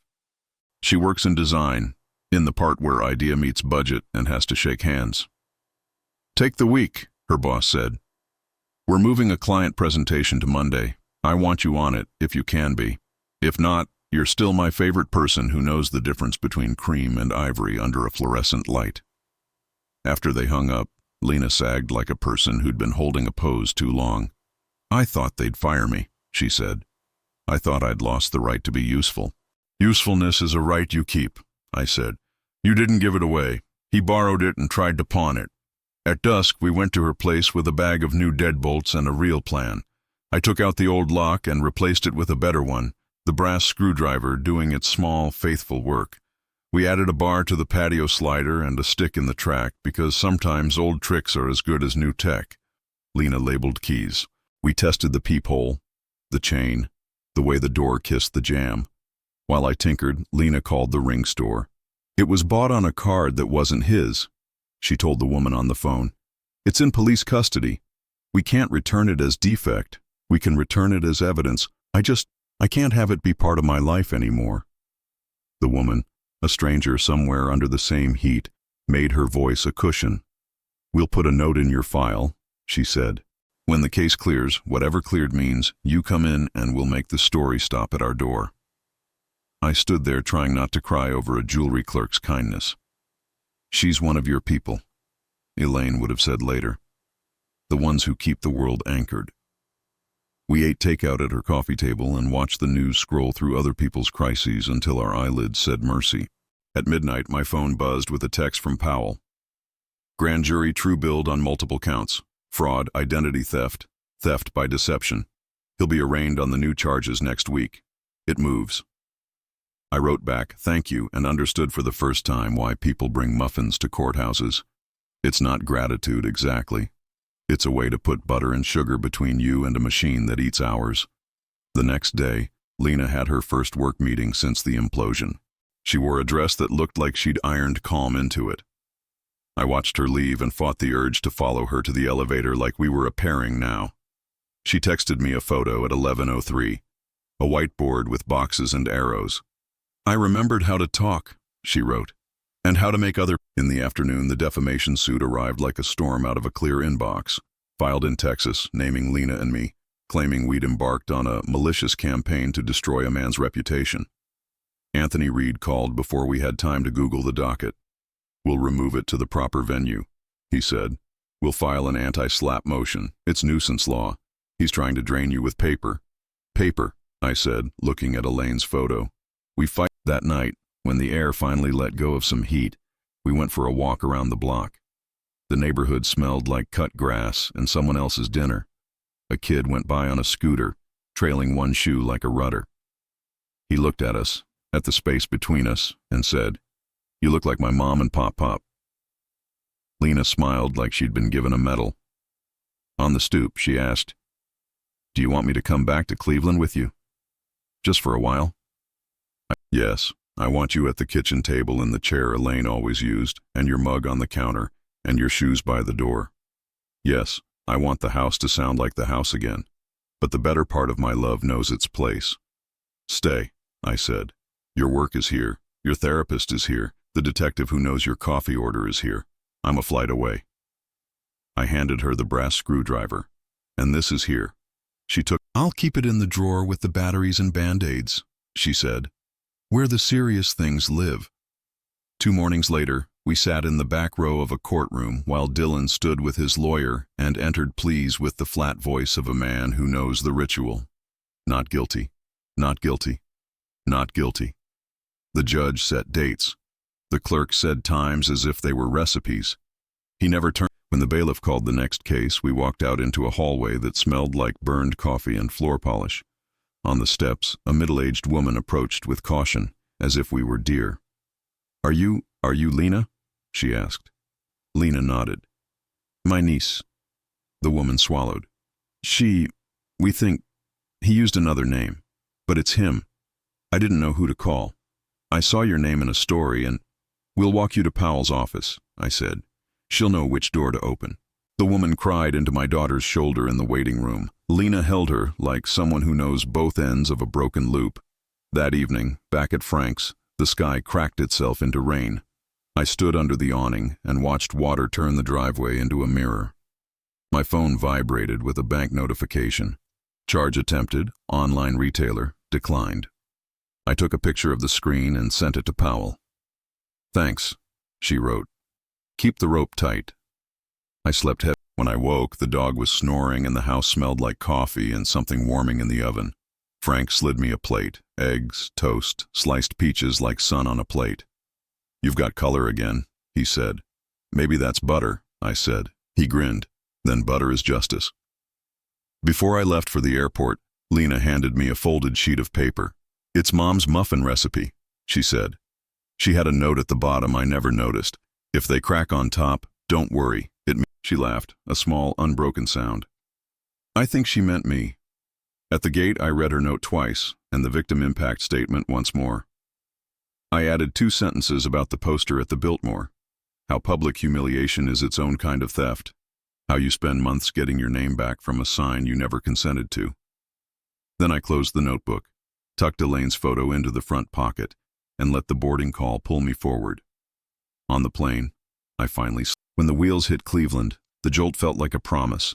Not that everything would be easy, but that we would keep landing, that we would keep choosing paper over platforms, bolts over speeches, courts over comment sections, that we would keep a brass screwdriver in the drawer where the serious things live, and that would be, for now, enough. The first bill that made my stomach flip wasn't huge. That's the trick of life when it wants. It was a $186 airline charge I'd forgotten to budget. The kind of thing you swipe for because your daughter needs you in another city, and you tell yourself you'll settle it when air returns to your lungs. I stared at it at my kitchen table in Cleveland with Elaine's photo propped against a salt shaker, and for the first time since this began, money felt like a bruise I'd been ignoring. I called Rick and took a Saturday porch job I usually would have pawned off on one of the young guys. Patterson from down the block had a set of steps that were trying to become a lawsuit. I measured, cut, replaced stringers, and set new treads while she brought me lemonade in a floral glass that had seen 1,000 summers. My back complained. My hands knew what to do. When I swept sawdust into a neat pile, I felt something like prayer. "Your girl okay?" Mrs. Patterson asked, handing me an envelope with cash folded so tight it had edges. "She's building again. This time it's not for a man." Back in Atlanta on Monday, Anthony Reed filed the anti-SLAPP motion and a request to move the Texas defamation suit to Georgia. The hearing was on Zoom because the judge liked to save lawyers gas. Dylan's counsel tried to turn lies into opinion. Reed kept it boring, which is how you win. "These are statements made in the context of reporting crimes to law enforcement and vendors," he said. "Protected speech, public interest." The judge agreed. Motion granted. Attorney's fees reserved. Not a parade. A box checked that mattered. "Paper," I texted Elaine's photo like a fool. "We keep choosing paper." Lena had her first real therapy session since the implosion. She came back with a notebook full of homework and a softness around her shoulders that wasn't weakness, it was ease. "We made a no-contact ladder," she said. "Top rung is legal enforcement. Bottom rung is remembering I don't owe any." She held up a stapled handout that looked like it had been photocopied since the 90s. "I like ladders." We met with Ada Powell midweek in a conference room that had a window only if you counted the TV screen pretending to be one. Powell walked us through witness prep. "This isn't a performance," she said. "It's a map, landmarks, not scenery. You'll get tempted to explain. Don't. You point. I'll drive." She showed us a printout from the pledges ledger pulled from the jack. Names and amounts and dates. $7,500 from a woman in Destin labeled Band. $25,000 from an aunt in Charlotte labeled Bridge. My $55,000 penciled in with venue. Father, secret. There was a note next to Lena's name. Radiant, keep off logistics. Powell underlined it with her pen. "He documents his own manipulations," she said. "Jurors hate that." We met the storage facility manager over FaceTime. Angela, hair in a braided bun, eyes done with patience. He paid cash at first, then card, then excuses. He brought in garment bags and banker's boxes. Asked me once if I wanted a wedding tip. I said no. I don't take money from men who call me sweetheart when I'm not their sweetheart. Reed called with good news couched like weather. "Judge in Georgia awarded fees on anti-SLAPP," he said. "We'll never see the full amount, but the order itself is a windbreak. It tells the world the court is not." In the middle of all this sober progress, the tricky things kept coming. Flowers arrived at Lena's door with a card that didn't have a name, just a Bible verse about forgiveness out of context like a knife. Powell traced the purchase to a prepaid card the store clerk remembered him paying with, because he'd told her he was making amends, and looked sad. "Violation isn't about the roses," Powell said, filing a motion to revisit bond. "It's about the door he tried." Mara, the neutral friend, popped up again in Lena's inbox with a new account. "We're hosting a healing circle," she wrote. "Come unburden before the trial." Lena forwarded it. Powell petitioned to add agents and surrogates to the protective order. The judge signed with a note in the margin in neat blue ink. Words count. Meanwhile, money kept humming under everything like an appliance you can't find. I sold a set of vintage planes I'd inherited from a man who taught me. I hated doing it. The man would have told me to. "Tools are for work," he used to say. "If selling one keeps you working, it's the right use." We brought muffins to the courthouse again. The clerk in mustard cardigan looked at the Tupperware like salvation in 12 domestic units. "You're going to make me believe in people," she said. Again. The bond revocation hearing had more electricity in the room than the anti-SLAPP. Dylan wore navy with a white pocket square like a man dressing for the version of events he wanted to sell. His lawyer called the flowers a spiritual gesture and the anonymous card a tragic miscommunication. Powell didn't raise her voice. She projected the hotel hallway stills, the envelope under our door, the ledger notation, father, secret, the florist receipt with the prepaid card number that matched one taped to his SIM card sheet. It is all the same story. Control wearing a nice tie. The judge stared at him a long time. Boys who learn to charm rooms often fail to charm courtrooms, he said. Bond revoked. The gavel didn't come down hard. It didn't have to. I didn't feel joy watching the deputies lead him out. What I felt was the removal of an exhausting noise, the way silence after a leaf blower. Outside, a woman approached with a paper bag full of returns, charger cords, a sweatshirt, a coffee mug with a corny, inspirational quote. "He left these at my place," she said. I didn't know. I'm sorry." Her hands shook. Lena took the bag with both hands like she was receiving communion. "You don't have to apologize to me," she said. In the DA's office, we added the mug to a growing pile of small, sad trophies that used to be part of a story he told women about themselves. Powell labeled the bag with a case number written in the same careful blue she used for everything. Order makes people brave. That night I cooked, butter and garlic, pasta like home. Frank set the table. The dog stared. Lena told a story about work that had nothing to do with the case. A client who wanted a room to feel like morning when you're not mad at anyone. We laughed. It felt like stealing back furniture from a thief and sitting in it on purpose. Pastor Connie's circle met again in the church basement on Thursday. We brought muffins, because apparently that's who we are now, and sat among people who'd learned to call abuse by its accurate. The college kid who didn't know if his story counted talked about how his ex tracked his location for safety and how he'd thought that was love. The circle nodded and didn't make him explain. At the end, Pastor Connie said, "We repair by repetition, not grand gestures, daily choices." On the way out, she touched my elbow and said, "Your girl is turning a family story into a lantern." I didn't trust my voice, so I just... Friday morning, Reed called with a different kind of legal weather report. His counsel filed a motion to exclude the ledger and storage unit materials as fruit of a tainted search. He said, "It won't fly, but they'll flap hard. Be ready for a hearing where they try to make you feel like the bad guy for having evidence." "I'm ready," I said, and meant it. Because readiness isn't a feeling. It's a policy you adopt when you're tired. We spent the afternoon rehearsing short answers. Powell asked a question, then waited, like a teacher with infinite chalk and no need for praise. "When did you stop the check? What did the door handle sound like at 2:14 a.m.? Where were your hands when you read the card?" Simple, specific, unarguable.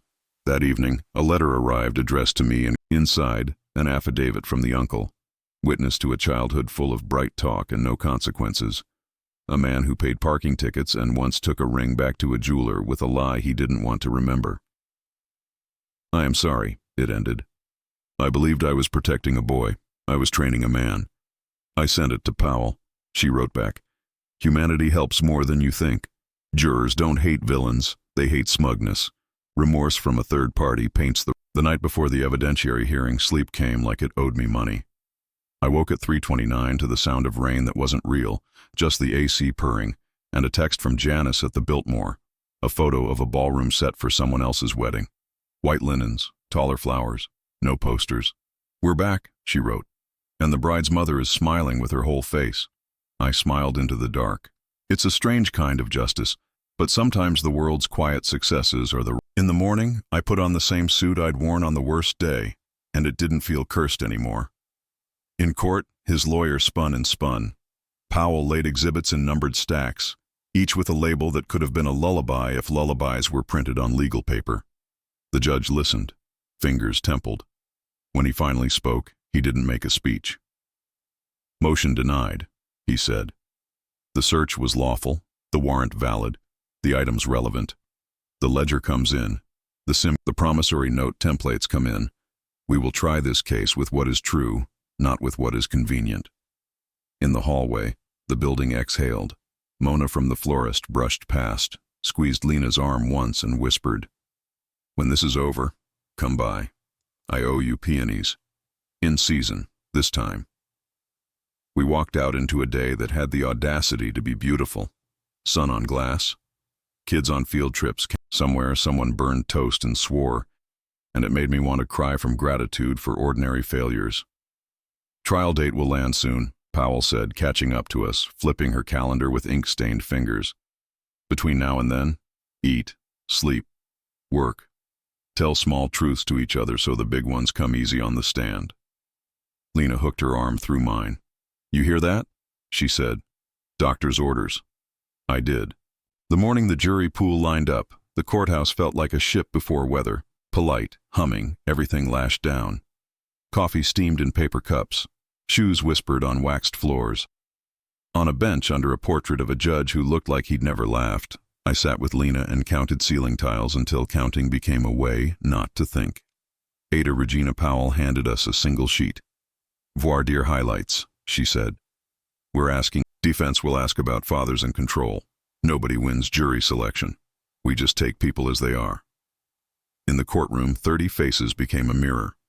Teachers and line cooks, a nurse with tired hands, a college kid in a thrift store blazer, a guy in a Braves cap trying to look like he owned a tie. Powell stood, voice level. Have you, or someone close to you, ever been manipulated into giving money under the guise of love? Hands rose like slow flags. She didn't think it. She nodded and wrote, the way you mark a stud location on drywall. Careful, necessary. Defense counsel, storm cloud suit again, smiled the kind of smile that tries to make the room an ally. Anyone here feel that fathers should always be believed? He asked. He let the question hang, inviting the familiar comfort of a narrative where a daughter is forever 12. I kept my face still. I looked at Reed instead of at the man who wanted my eyes on him. By lunch, 12, a woman with a buzz cut and a wedding ring. A man who sold cars and said he hated gotcha questions. A librarian with a sticker on her water bottle that said, ask me what I'm reading. Powell looked at them like a carpenter looks at a load-bearing wall, not admiring, just calculating what kind of weight it could hold. Openings came after a recess that stretched our nerves thin. Powell's was the color of paper, measured, unfancy, stacked in a way a person could. This case isn't about bad breakups, she said. It's about a pattern, romance used as cover for theft. The state will show you documents the defendant wrote, videos of his movements, and testimony that fits together like joints in a frame. You don't have to like anyone in this courtroom. You just have to believe what the evidence makes clear. Defense went modern. My client is a generous man in a volatile line of work, he said. He gives. He invests. Sometimes dreams cost money. Sometimes feelings get hurt. The state will ask you to criminalize heartbreak and distrust a loving couple because a father couldn't let go. Then evidence became the day. Janice from the Biltmore, tidy in navy, testified first. She described 3 declined cards, a man who offered explanations faster than the POS could beep, and a bride who looked like someone had Defense tried to paint the chaos as a vendor glitch and Janice as emotional. She smiled without warmth. Sir, she said, I run 200-person dinners for a living. If I got emotional about credit card declines, I'd never get dessert out. Mona from the florist followed, direct as a nail. She had photos, timestamps, contracts. He insisted on off-platform payment, she said, tapping printouts. People who insist on that are either hiding a surprise or hiding a problem. This was the second kind. Detective Carla Monroe laid chain of custody out like a set of plans.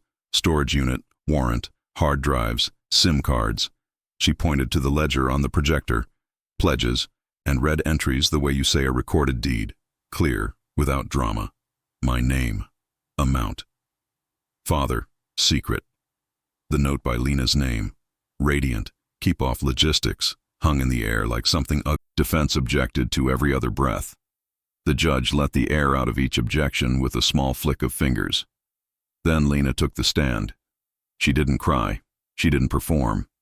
She told a room full of strangers about a dress and a sign with her father's face on it, and the way someone spoke to her in a stairwell like she was both precious and property.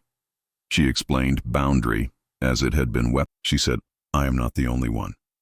And the room believed her, because truth has a posture you can't fake. Defense tried to shrink her.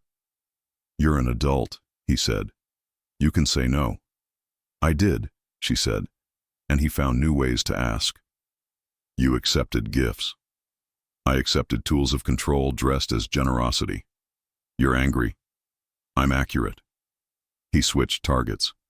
Your father, he's a presence in your life. He made presence sound like trespass. Lena looked at me and then, he stands where doors are, she said. He doesn't kick them in. My turn came late in the day. Reed's coaching, the thing about looking at him when I felt heat, held. I told them about the check, the stop payment, the 2:14 a.m. handle. I told them about a note slid under a door that said, I can still fix this, and how it didn't feel like comfort. It felt like a hand on a back guiding you somewhere you didn't choose. Defense tried to make, Sir, isn't it true you disapproved of your daughter's fiancé from the moment you saw him? Yes, I said, and then I found proof. Did you cancel the check to humiliate him at a public event? I canceled the check to stop theft. The humiliation was free. A ripple moved through the room. The judge lifted his eyebrows the way a man does when he wants you to land the plane. I shut up. Reed's hand relaxed. They called a defense witness on day 2, a founder from a co-working space in Midtown with good hair and a blazer that fit like advice. He's a visionary, the man said. He mentored me. He fronted me $6,000 for a pilot when no one else would. Powell nodded. How quickly did you pay him back? Within 2 weeks. Where did the repayment funds come from? My girlfriend, well, ex, she believed. She invested. And when she asked for her money back? Miss Powell clicked her pen. Would seeing a ledger entry for an identical $6,000, dated 3 days before you repaid him, change your understanding of where that generosity came from? The man's mouth opened, closed. He looked at the defense table like the answers might be stacked there with the exhibits. I don't know, he said. You do, Powell said, soft. We all do. In the hallway at lunch, my phone buzzed with a text from Rick. City walked. The railing pull test failed on the East Run. My stomach dropped through the soles of my shoes. You want me to fly? I typed, already pulling schedules apart in my head. Stay put, he wrote. I'll FaceTime you at 3 so you can see the spindle spacing. We'll fix it. We know how. At 3, in a quiet corner by the vending machines, I watched Rick's phone camera pan across our railing. We're out a 1/4 inch on center on the bottom. Add 1 spindle, shift the spacing, re-anchor at the landing. They'll pass it tomorrow. I hung up and breathed the way Pastor Connie taught us. Inhale for 4, hold for 4, exhale for 6, until my pulse stopped making demands. Mid-afternoon, Powell pulled us into a side room with a window that looked at another wall. Defense floated an Alford on the lesser counts, she said. No admission, plea to a couple charges, mid-range time. It's the state's call, but I want... Lena looked at me. What does it change? She asked. Shortens the trial, Powell said. Reduces appeal issues. He avoids the word guilty while we get some certainty. What about the ledger, the pattern, the women who aren't here?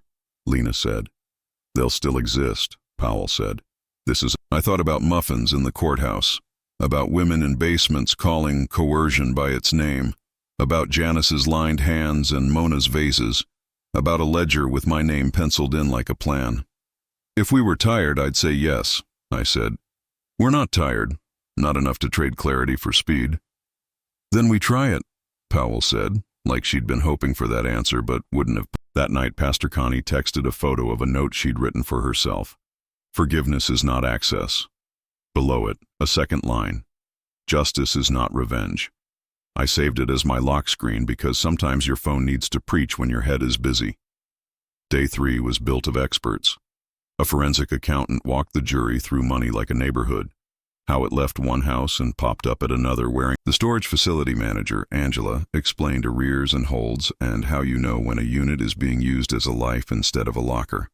The bailiff switched out exhibit binders with the grace of a magician. Reed whispered, "You're doing great," which was funny because we were sitting still and breathing. Apparently sometimes that's the whole. Near the end of the day, defense tried one more angle. A character witness from a former job, a woman who said he once organized a charity gala and cried at the mic. He's complicated, she said, which is a way people try to make harm sound like art. Powell's cross was a single question. When you say complicated, do you mean he sometimes did kind things in rooms where people clapped? Yes, she said, and looked relieved to have been given language for something she'd never liked saying out loud. Closings came on day 4. Powell's was the same color as her opening, patient, exact, a ladder you could climb even if your knees hurt. She held the ledger up the way people hold baptism certificates and marriage licenses and other papers that mean the world. This isn't a diary, she said. It's a plan. Defense. In America, he said, we don't jail men for loving imperfectly. He tried to turn us into fog. The jury looked tired of weather metaphors. The judge read instructions in a tone that made words feel like rope. The bailiff swore the deputies. The jury filed out with their binders and their expressions like closed doors you hope will open on your side. And then, waiting. We have tools for waiting now. We ate hummus in a strip mall Mediterranean place where the waiter called Lena boss and me sir with the same respect. We didn't check our phones every 90 seconds. We checked them every 91. Janice texted a photo of a cake she'd boxed, ready for either outcome. Chocolate if we needed sweetness, lemon if we needed bite. Mona sent a picture of peonies with the note, no more off-season. At 6:12 p.m., Powell texted, no word, judge sending them home. We exhaled like people who'd misread a step. Tomorrow, I said, and the word didn't sound like despair. It sounded like a job site term. Tomorrow we pour. That night we sat on Frank's porch while the dog patrolled the perimeter like a small officer. The air was soft and full of crickets. Lena put her head on my shoulder like she was 8. I'm not afraid of an acquittal, she said, surprising us both. I'm afraid of feeling like the evidence wasn't enough to make the world. It will be enough for us, I said, and the world catches up eventually, sometimes in rooms with wood and a seal, sometimes in quieter ways. My phone buzzed at 9:03 with a number I didn't know and a voicemail notification. I stared at it like it could bite. I hit play. A man's voice, older, steady. This is the foreman, he said, of the jury. We're not allowed to call you, I know. I shouldn't, but no, I won't say more, just... There was a pause. We're not missing the small parts. The message ended. It wasn't a verdict. It wasn't a promise. It was a stranger telling me that paper matters, that small parts make frames hold, that someone was in a room counting studs and making sure no one lied about the spacing. I didn't save the message. I didn't tell Powell because I didn't want to gum the works. I put my phone face down, and for the first time in over a year, I slept almost all. In the morning, we dressed like we were going to church we hadn't decided whether we believed in. The courthouse was the same and not. People held doors. Someone's kid cried in the hallway and then got a lollipop for their trouble. Powell gave us a nod that said, whatever happens, we did this right. The bailiff called, all rise. The jury filed in. Nobody looked at us. Good. They were doing their job. My daughter squeezed my hand so hard my bones hummed.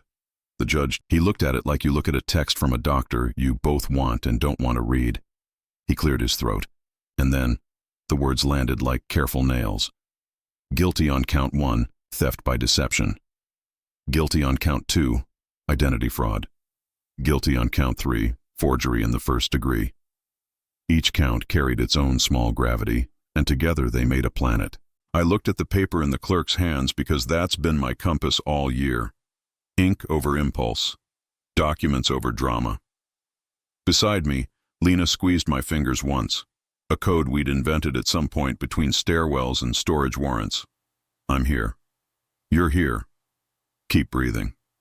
There wasn't noise. That's a mercy courtroom designers build into these rooms. You can't holler without hearing yourself where you shouldn't. The judge thanked the jury with the sincerity. He told them the thing most people never hear.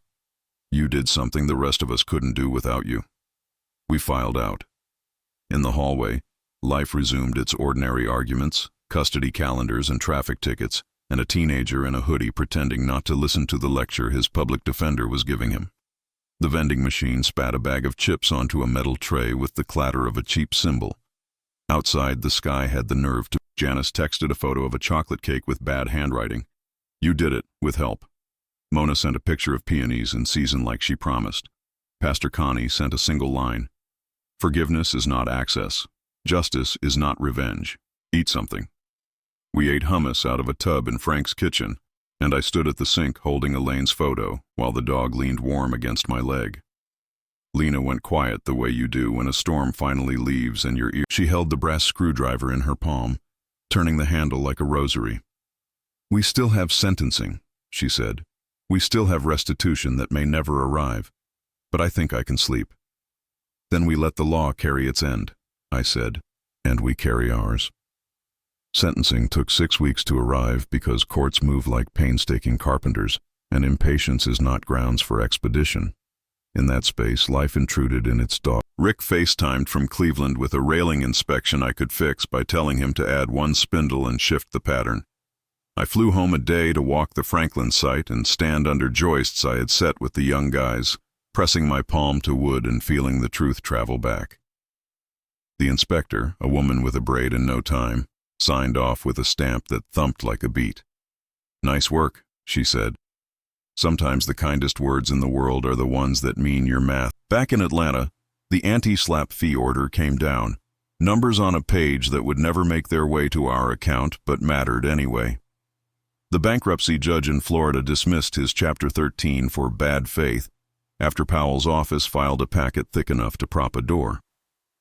The Georgia Crime Victims Compensation Program approved partial payments for 2 vendors who couldn't float the losses. Janice hugged me in the Biltmore's back hallway and whispered, "Vase, not all the roses, but some. It's enough." The day before sentencing, Powell walked us through what would happen with the same calm that had carried us since the beginning. "The judge has a range," she said. "He will listen. He will not be a savior or a villain. He will be a man with a pen." She slid victim impact forms back across the table, now with court stamps on their corners. "You can speak. You can decline. Both are brave." I stood in a room that had my breath stored in its walls and said words I'd been rehearsing in a recipe notebook with Elaine's handwriting bleeding through underneath. I talked about money, yes, about the $55,000 and the porch jobs I took on Saturdays to make up the kind of gap you don't tell your accountant about because accountants don't know what lemonade in an. But I also told the judge about the part of living that got smaller, the way a phone becomes a weapon, how a daughter's laugh checks the room for exits, how a man walks around his own kitchen like a guest. Lena spoke and didn't perform. She didn't say his name. She said the words, "tools of control," and "boundary dressed as cruelty," and "radiance shouldn't require permission," and I watched the judge lean forward the way carpenters lean toward a line they don't. When she finished, she said, "I am not the only one." And silence in the room thickened into something I recognized as reverence. He asked to speak. Of course he did. Men who build their lives out of performance can't resist a stage. He apologized to anyone who felt pain, a sentence so artfully empty it squeaked. He blamed volatility and market headwinds and misunderstandings in logistics. Then he tried to look at us. We looked at the judge instead. 14 years, the judge said, 7 to serve in custody, the balance on probation with strict conditions. No contact, no surrogates, no aliases, no new lines of credit, restitution ordered as the law allows, all devices subject to search. "You are clever," he said to the man. "Clever will not help you here." The bailiff moved. The cuffs clicked. There wasn't applause because we've learned how to respect the gravity we ask for. Outside on the steps, the air felt like a room. A woman I didn't know walked up holding a paper bag full of cords and a sweatshirt. "He left these at my place," she said. "I thought I was special." Lena took the bag with both hands. "You are," she said, "just not in the way he told you." We walked her to Powell's office and watched the bag become an exhibit and then something more serious, a piece of someone else's map. After sentencing, the world didn't throw a parade. It moved around us like water around stones and made room for ordinary things. Lena went back to her office in Midtown. She wore a dress the color of the first 15 minutes of morning and stood in front of a whiteboard and designed a lobby for a client who used the phrase, "approachable luxury," without blushing.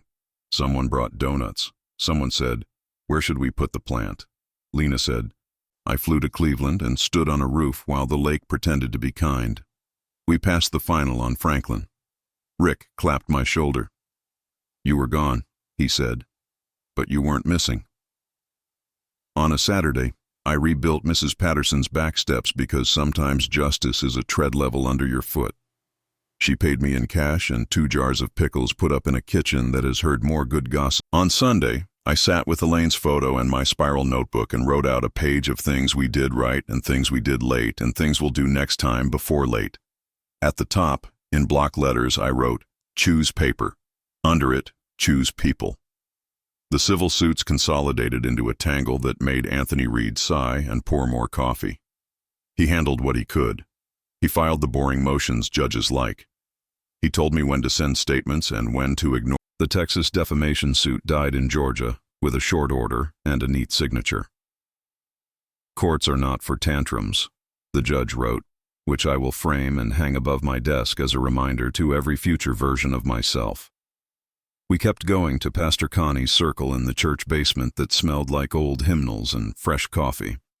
The college kid with the location-sharing ex came back wearing a new hoodie. He said no out loud, and everyone clapped the way people clap at recitals.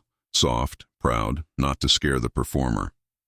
One night, Pastor Connie wrote on the board in green marker, "Repair is repetition." Under it, in smaller letters, "So is harm." Then she circled the first line twice. The no entry sign needed an answer. Not a big one. Not a revenge plate you eat cold and call justice. Just for Lena's 27th, we threw a small party in the backyard of her new place, a duplex with a porch that sags in a way that won't kill anyone. Janice brought deviled eggs so perfect you'd swear there was a measuring device involved. Mona tucked peonies into mason jars like a woman breaking good news to countertops.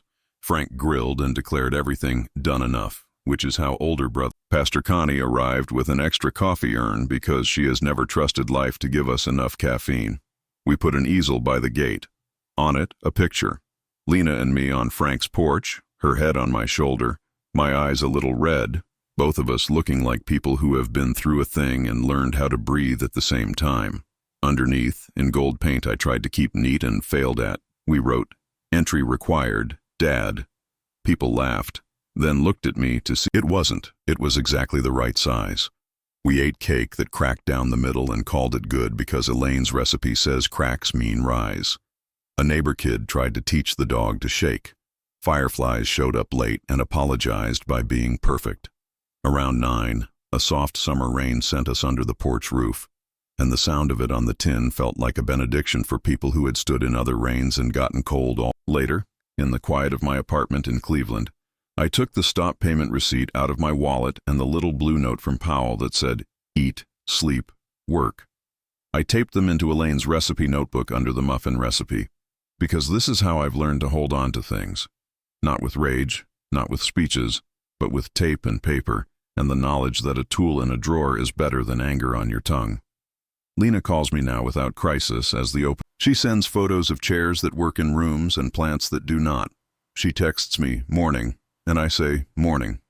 We trade small truths so the big ones come easy. We still go to church basements and vendor back rooms with Tupperware. We still bake muffins and hand them to clerks who have seen the worst of us and show up anyway. We still keep a brass screwdriver in the drawer with the band. A week after sentencing, a man stopped me in the aisle at Home Depot, the place where Cleveland men go to solve problems with money they don't have yet. He was my age with a face that had been a map for a long time. "You're the father," he said, "from the story." I nodded because there's no way around it. He put a hand over his heart the way men do when they're trying to say something without making you uncomfortable. "My daughter's 19. He's not about this. Just about shoes and curfews and the way my face looks when I worry.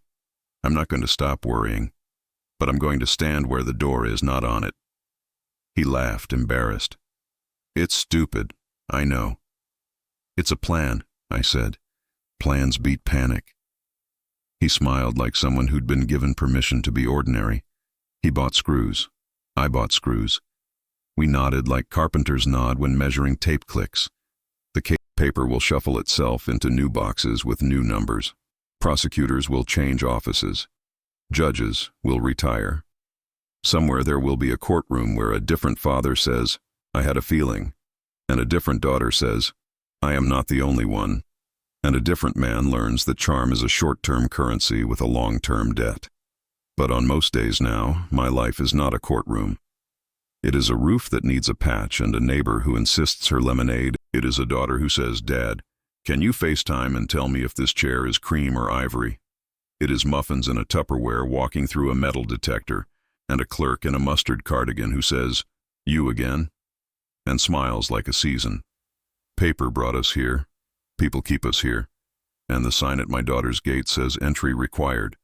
And I must admit, it's not